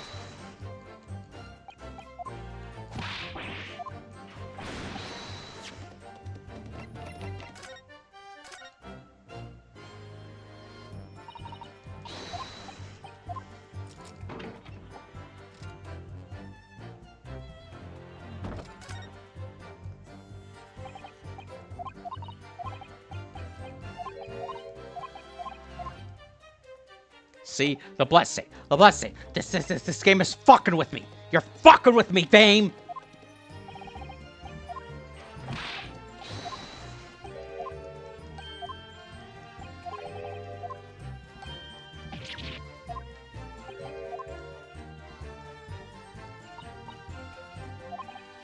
Look, I'll show you I'm not crazy. Okay, we're going off behind the scenes, off the scenes. Right? Okay, so the skylight can't be opened, and I did that. I examined the roof. I presented the omnibus to the... Wait a minute. Updated to the roof? There was blood on the roof, apparently. I am going to be so pissed.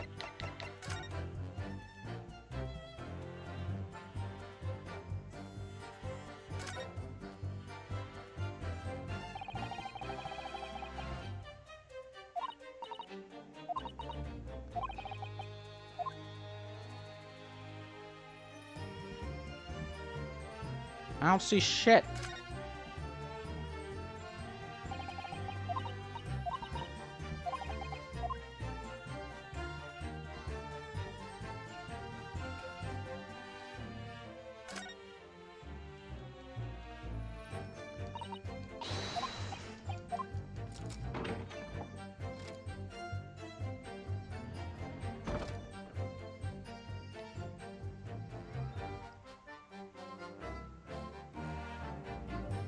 You gotta be fucking kidding me.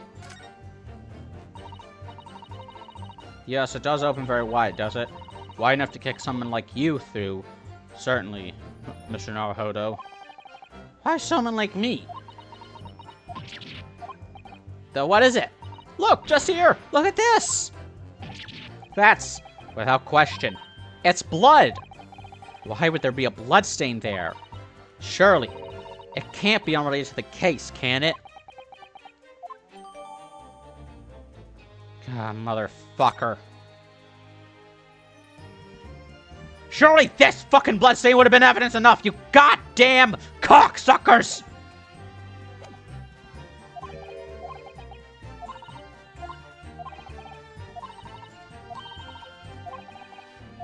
Sorry.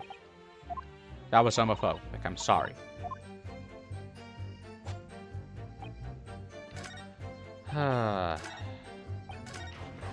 Let's just get this over with.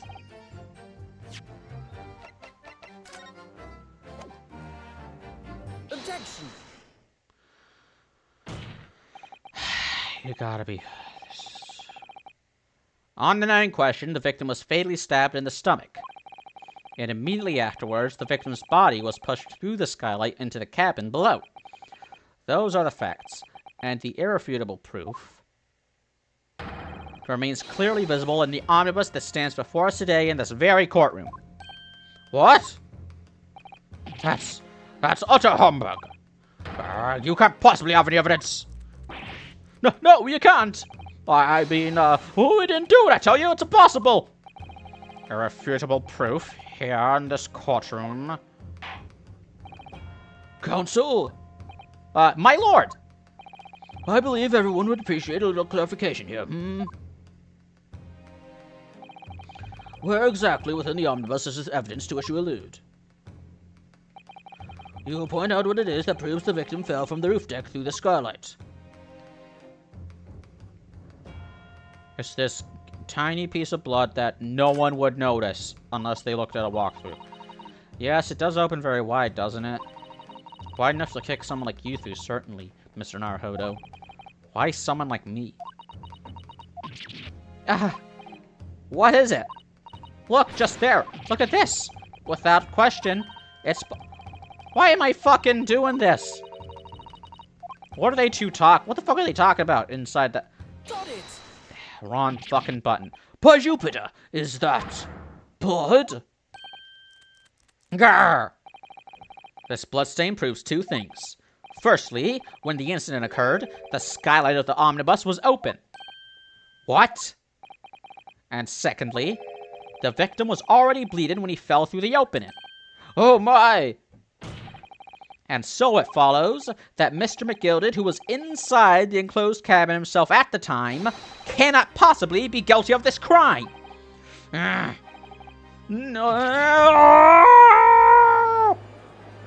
I've seen better breakdowns.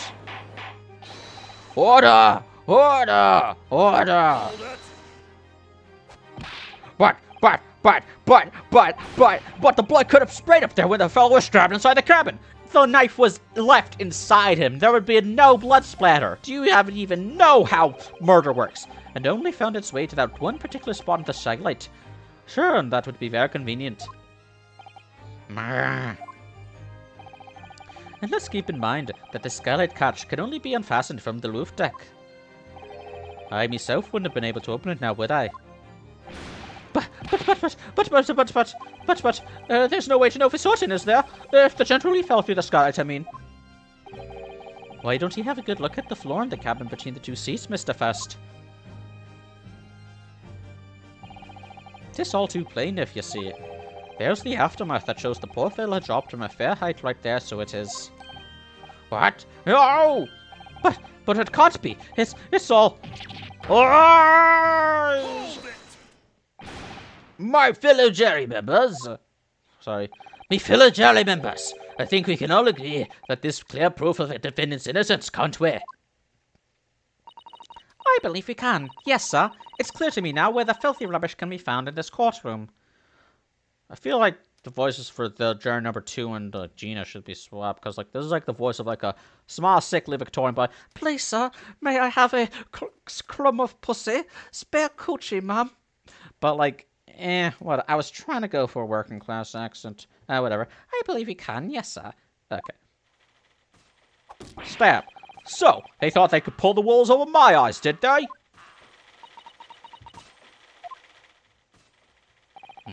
I won't tolerate any of the guild's carriages being soiled with blood. I won't tolerate it. Oh, I always knew that nice gentleman who gave us that delightful pack couldn't have done it such a thing. On three, then. Everyone. 1, 2, 3. Objection! Motherfucker! A chillin' performance, Mr. McGilded. Oh, and what will you be referring to there now, my Lord Van Zix? A bloodstain on the frame of the skylight. Such evidence is null and void. Your face is null and void. For one extremely simple reason. That smear of blood never existed. Objection! Don't gaslight us now. We can all see the fucking carriage. What are you talking about?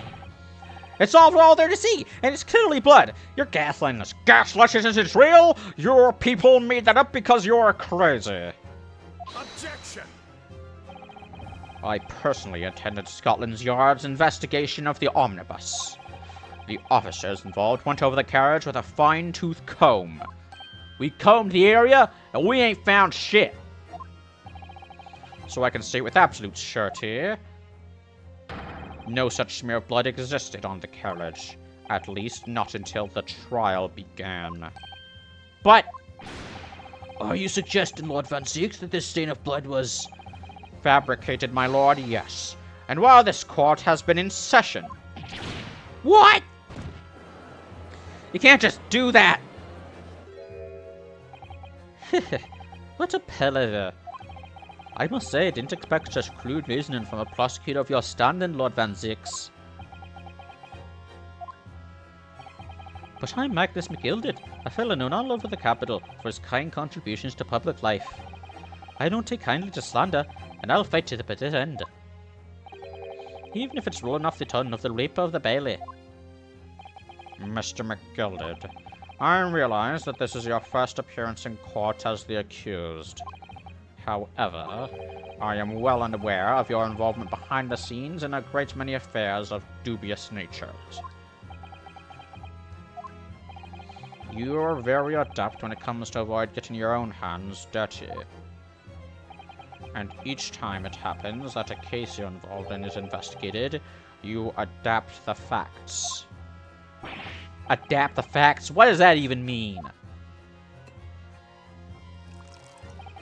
When you wield a fortune the size of Mr. McGilded's, however ill-gotten it may be, nothing is impossible.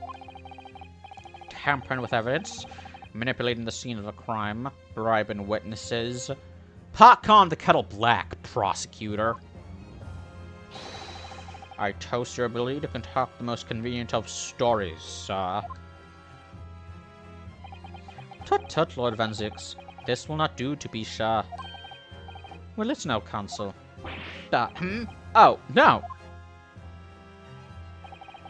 I think it's fair to say, this does all sound like a rather far-fetched excuse by a desperate man. The blood on the skylight didn't exist, you say? Where's your evidence, bitch? Fucking dickhead. But, if you will all cast your minds back, is it not true that the omnibus there has been in the courtroom the entire time? How could anyone possibly put a smear of blood in it without the world and his wife seeing? The world's wife, or... Isn't that right now, Consul? It's true. The omnibus has been in full view the entire time that court has been in session. My learned friend.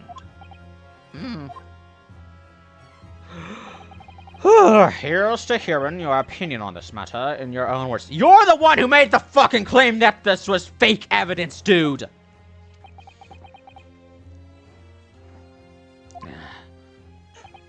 As you wish. Could someone have tampered with the omnibus during this trial? If you're asking me, I think...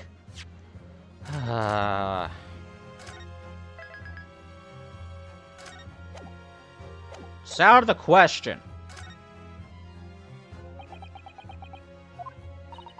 Are you alright, Mr. Naruhodo? You've fallen silent. I want to say that's out of the question. I mean, it has to be, doesn't it? but for some reason, I just can't bring myself to say it. But the omnibus has been in full view of everyone in the courtroom the entire time. It is out of the question that someone could have tampered with it. Surely, isn't it? Oh my, you don't think that it actually have been possible? As a defense lawyer, it's my job to advocate for the defendant as best I can. But still, I feel as though there's something even more important at stake here.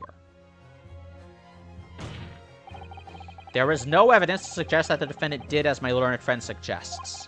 However, in terms of having the opportunity to carry out the alleged tampering, there is only one possibility. Oh! Oh, good gracious! Explain yourself, counsel!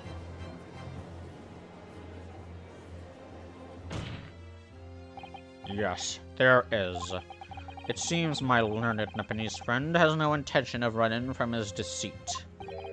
A deceit? I'm sure everyone still remembers clearly the recess that we were forced to take as a result of the smoke grenade fired by the witness currently in the stand, Miss Gina Lestrade. Bang.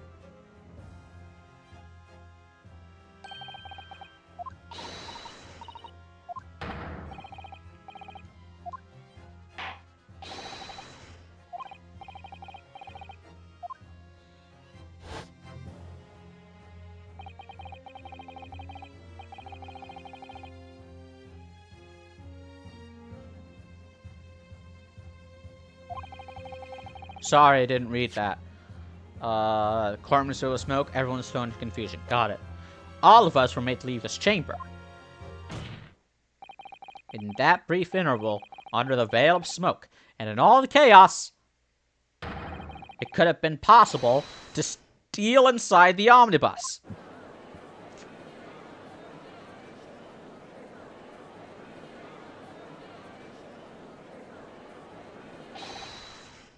Are you wise? What are you trying to pull, you rotten feckless gouger? Feckless gouger? You're supposed to be defending me. 'Tis a wicked plot. 'Tis a plot to undermine me, so it is. Been doing voices so long, I'm getting the hiccups again. Whatever you think this is, it changes nothing. The facts are the same. After this courtroom was evacuated earlier as a result of the smoke grenade, a number of inconsistencies materialized in relation to the omnibus. Inconsistencies, such as... Wait a minute. Oh! I have an idea. To start with, a storage compartment underneath the rear passenger seat. When the police investigated the omnibus, this compartment was full of the driver's items. Secondly, we have the smear of blood on the edge of the skylight. As I have said, that was not present at the start of the trial this morning. I have a fucking theory, and it's all about the smoke grenade. Unfortunately, Lord Van Zieks, no one is able to corroborate your claims. That's true. When the omnibus was first wheeled out, both the storage compartment and the skylight were shut. Accordingly, I'm afraid to say, we cannot establish with any certainty if this evidence is the result of tampering or not. Indeed, my lord. No doubt there was not a single person who saw fit to verify such things. What do you think? I think that someone wiped off that blood and the smoke revealed its location. That smoke grenade launcher it belonged to our good friend Herlock Sholmes. Sorry. About the omnibus. Is there anything else unusual about the omnibus? I have an inkling.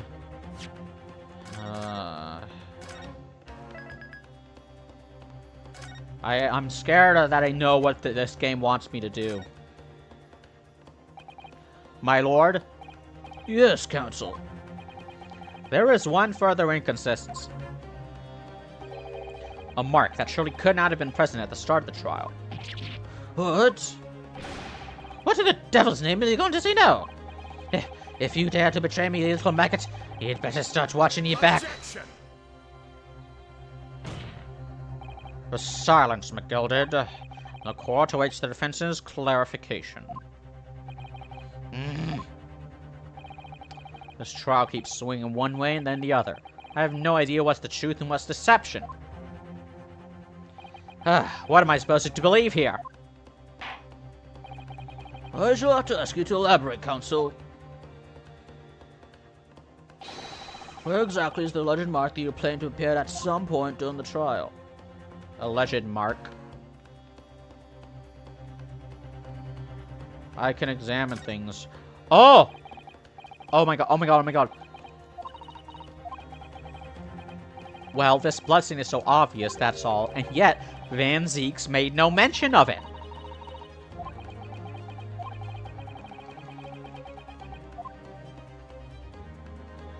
Got it! It's this one. If we consider that the victim fell through the skylight onto the floor of the cabin, you would certainly expect to find signs of blood where he landed.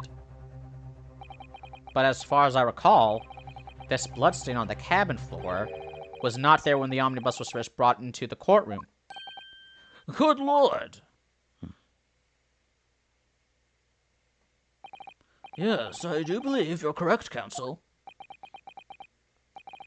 Well said.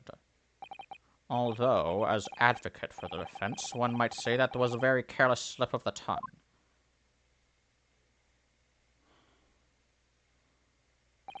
I believe that bloodstain on the floor is a decisive piece of evidence. Oh my god, the bloodstain on the floor and on the, skylight, they're both lighter than the other bloodstains. That's why I think that they... Sure, that could mean that they were added there, you know, fake blood or whatever, but it could also mean that those are just traces of blood revealed by the smoke. But if the question is whether that evidence is genuine, or whether it was unlawfully fabricated by someone, I feel compelled to admit that there's at least a possibility that the evidence is fake.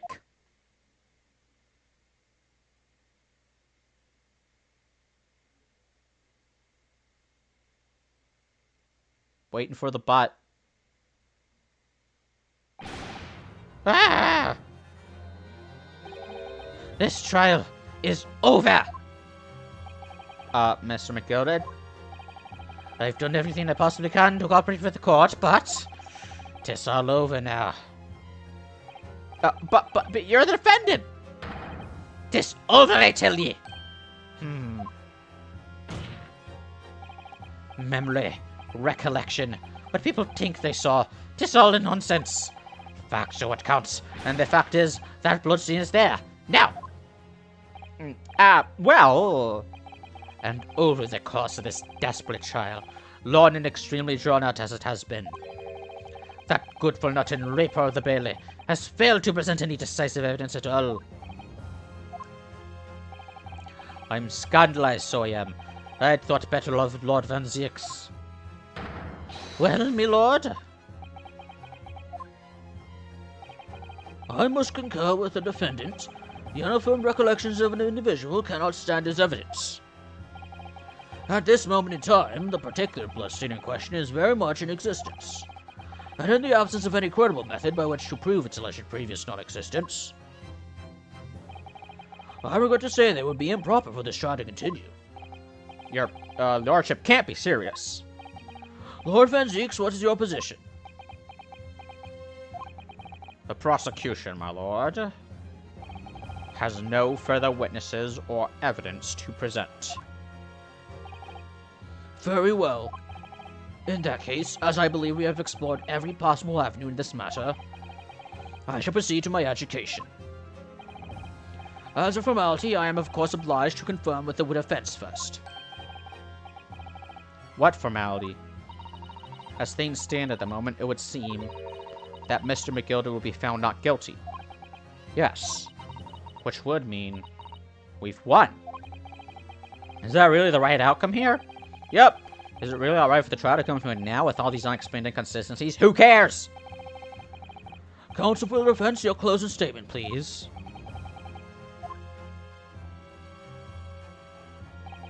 Yes, my lord. The defense believes the defendant is innocent. As Mr. McGilded's legal representative, I can't breathe. The air in here is stifling. But I'm this man's defense lawyer. There's only one thing I can say in his situation. Wait, really? Defense is spelled with a C?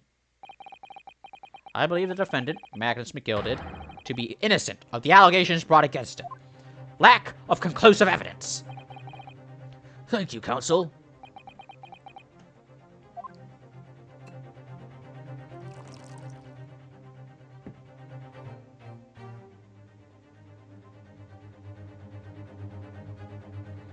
Next. Here's to you, my Nepalese friend, and the most abject closing I've yet to hear in a court of law.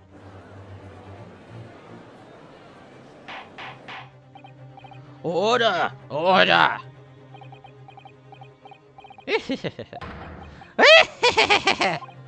Oh, 'twas a grand decision to appoint you as me lawyer, so it was. A grand decision. You've saved one of London's most influential gentlemen, ye fella. You should be proud of yourself.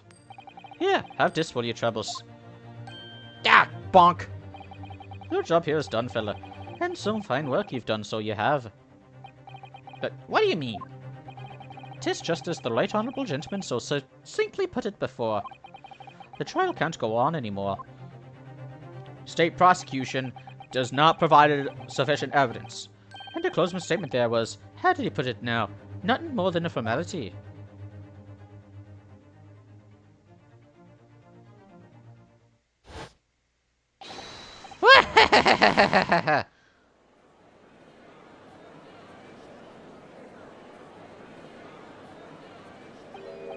Oh, I really don't know what to make of all this.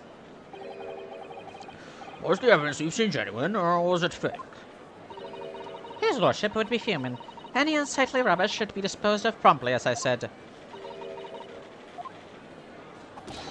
Stinker Rich always guilty of something, you... mark my words.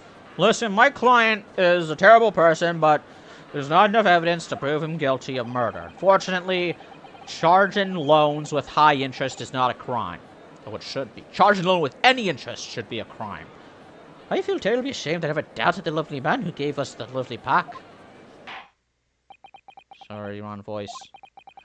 Now that proceedings have unfolded in this way, I am compelled to declare a premature end to this trial. Furthermore, the court must accept the defendant's plea.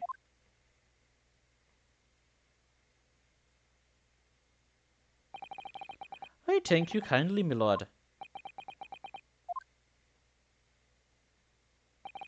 I hereby pronounce the verdict of this court. Objection! Wait, wasn't it left up to the jury? But we still haven't determined if the blood in the omnibus is genuine or not.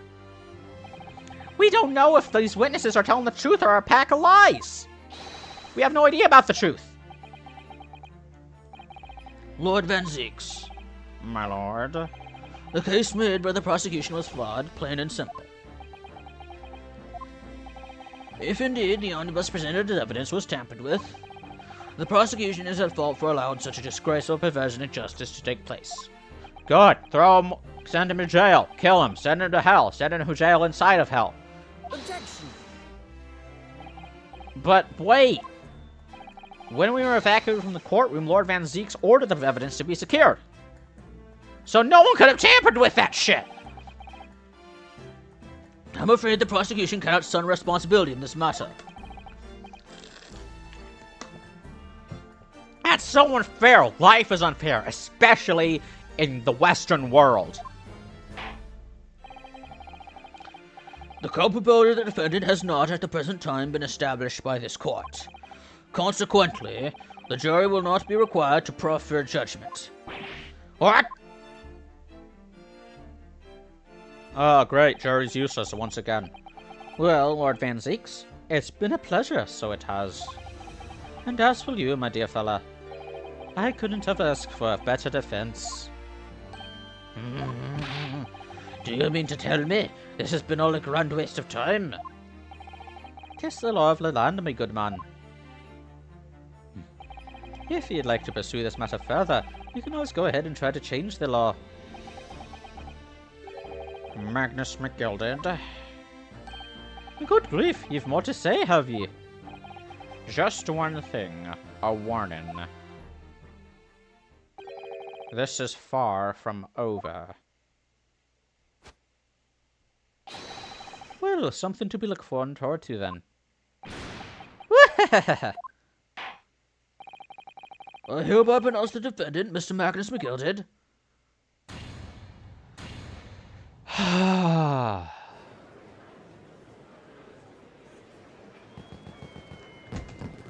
On day's work.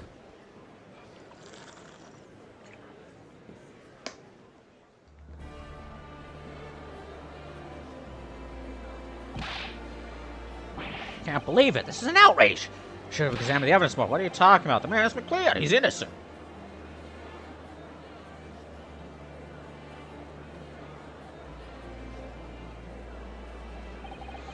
With the courtroom in pandemonium for the second time that day, the judge delivered his verdict. My first ever trial in Great Britain came to an abrupt end, with the defendant being found not guilty. Ostensibly a victory for us.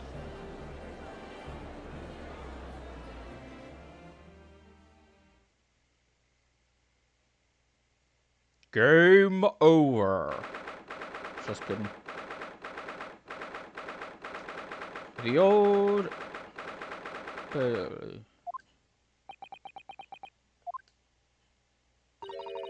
That certainly was a long trial. Ah, yes, it was. Your first ever trial on foreign soil, and your first victory. It was a wonderful performance. My heartfelt congratulations. And to you, Mrs. Attu. Thank you for your assistance. I suppose we should be happy. The trouble is, we're still completely in the dark about what actually happened. Plus, even if we did find out what happened, I would still not be happy. This trial was bullshit. It was like the fucking clown trial from the second Ace Attorney game. Well, we didn't have enough time. But isn't it Ron? I mean, who was actually responsible for Mr. Mason's death? We don't even know that. The sole aim of the defense is to obtain a verdict that exonerates the defendant. You carried out your duty to perfection. Yeah, it's not our job to find out who's guilty or whatever. It's to find out the truth of the crime. It is the prosecution's job to prove beyond reasonable doubt that the victim is guilty, and they failed to do that. Aye, that you did. Ah, Mr. McGilded. Ah, and that girl's with him, too.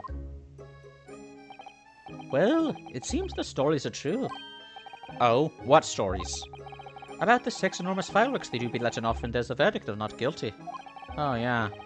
I'm sure you must have seen them now. Spectacular, wouldn't you say? That whole courtroom is a fucking fire hazard. Yes, definitely. I'd heard it was a sight to behold, and to be sure it was. And I've you to thank, I suppose, for having an opportunity to see it. Oh, I don't know about that. I'm not sure if I really did anything. What on earth are you saying, fella? How did I walk out there a free man, then? I don't think it was so much thanks to me as down to your planning. You're a straight-talking fella, aren't ye? I must say, he had me astray in the head there once or twice. But you're young and headstrong. Wahaha! Yeah, just water under the bridge. Alright, congratulations, Mr. McGilded, on having your name cleared. But nothing's resolved. There's only one thing that matters to me. Oh? Hi. They've all seen that I didn't do that odious and obstinate deed. 'Tis grand, is it not? I suppose it is. Now the fine fellows of Scotland Yard can take matters in hand and sort out any weird details. They'll see it for what it is. They'll get to the truth. Have absolute faith in them, so I have.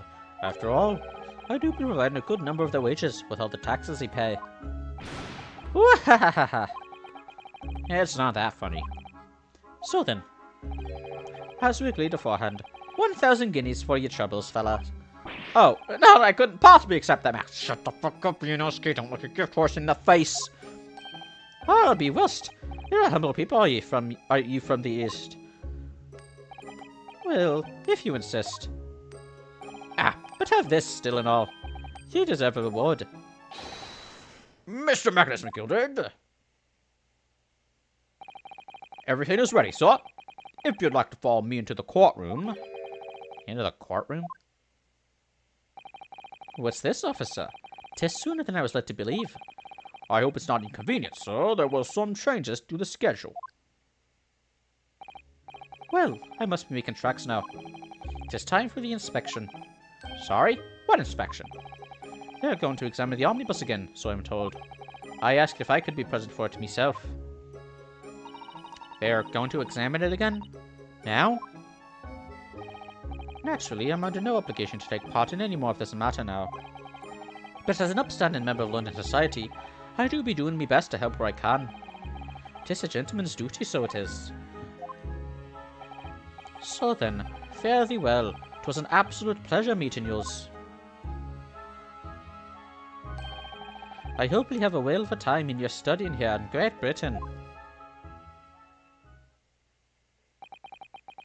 And there he goes, a free man.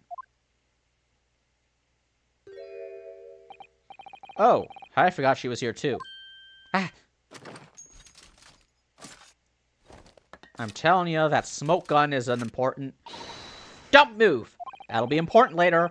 Whereas I want to say get a move on. It really does take forever to load that thing. Mr. Straight, would you mind putting that thing down? Yeah, like grown-up. Sorry? And I ain't all grown-ups. Ah! There you are. Huh? Oh! Naughty, naughty, running off like that. Is this some kind of picnic? Who's this little girl now? And taking that with you as well. I was looking forward to the trial run of my experimental smoke grenade launcher. Heh! Oh, do you want to play? You want to beat me? The girls are fighting! Excuse me, but who are you? Oh, good day to you. I'm, well, the inventor, I suppose, of that machine. The inventor? Well, normal smoke grenades are so dull, wouldn't you agree? White, white, and more white. If you have to be shrouded in smoke, it could at least be a pretty color. Something... Okay, I thought I heard a beep beep, and I thought it was like recording end. I thought to myself, do we have to be shrouded in smoke though? At all? I just took my eyes off it for a moment whilst I was changing into a different omnibus, and she pinched it. Luckily, I fitted it with a telegraphic beacon. A what's it what? I have no idea who this girl is talking about. Anyway, you're coming with me now, back to my laboratory. What? What for? To apologize, of course, silly, to my technician. What? You mean, say sorry? You must say sorry when you've done something wrong. Surely an adult has told you that before. An adult? Heh, I don't listen to no adults. Come along then, follow me. Fine, have it your way. Oh good, you see, I knew you'd want to do the right thing in the end. I'm very sure that what she wants is to not get shot by that massive gun of yours.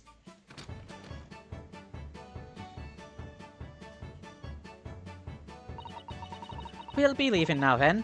Bye-bye. I'm so sorry for all the fuss. She was a lively one. I hope those two girls become friends. Well, do you think perhaps we ought to be on our way too now? Yes, you're right, but... where to? Oh! We haven't had time to find a place to stay. No sooner than we arrived in London that we had to rush here. All our traveling cases are still with the bailiff. I was originally planning to spend today in search of lodgings. But at this late hour in the day, I'm afraid we may be out of luck. Don't worry though, I have a plan. If the worst comes to the worst, I've heard of a lovely park we could spend the night. Please tell me you're not thinking of McGilded Park. I know it may be a little chilly at this time of year, but our youthfulness will see us through. I'm not so sure about that. I think a midwinter London night will freeze a young person solid just as easy as an elderly one. Oh dear, that doesn't sound agreeable. Now I'm starting to regret turning Mr. McGilda down. That 1,000 guineas would have paid for a lovely warm room, or mansion.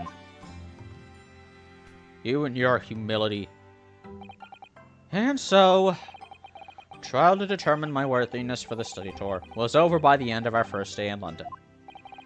However, as we were soon to learn, there were more trying times ahead. I cannot keep saying trying times. How about in these times which try people? Just as the Reaper of the Bailey had warned, the case was far from over.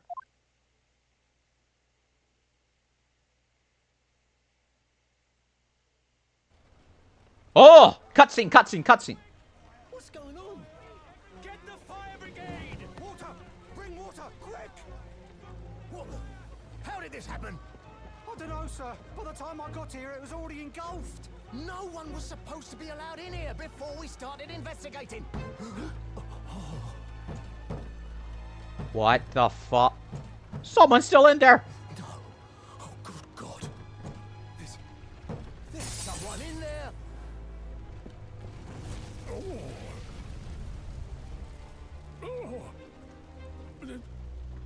This can't be.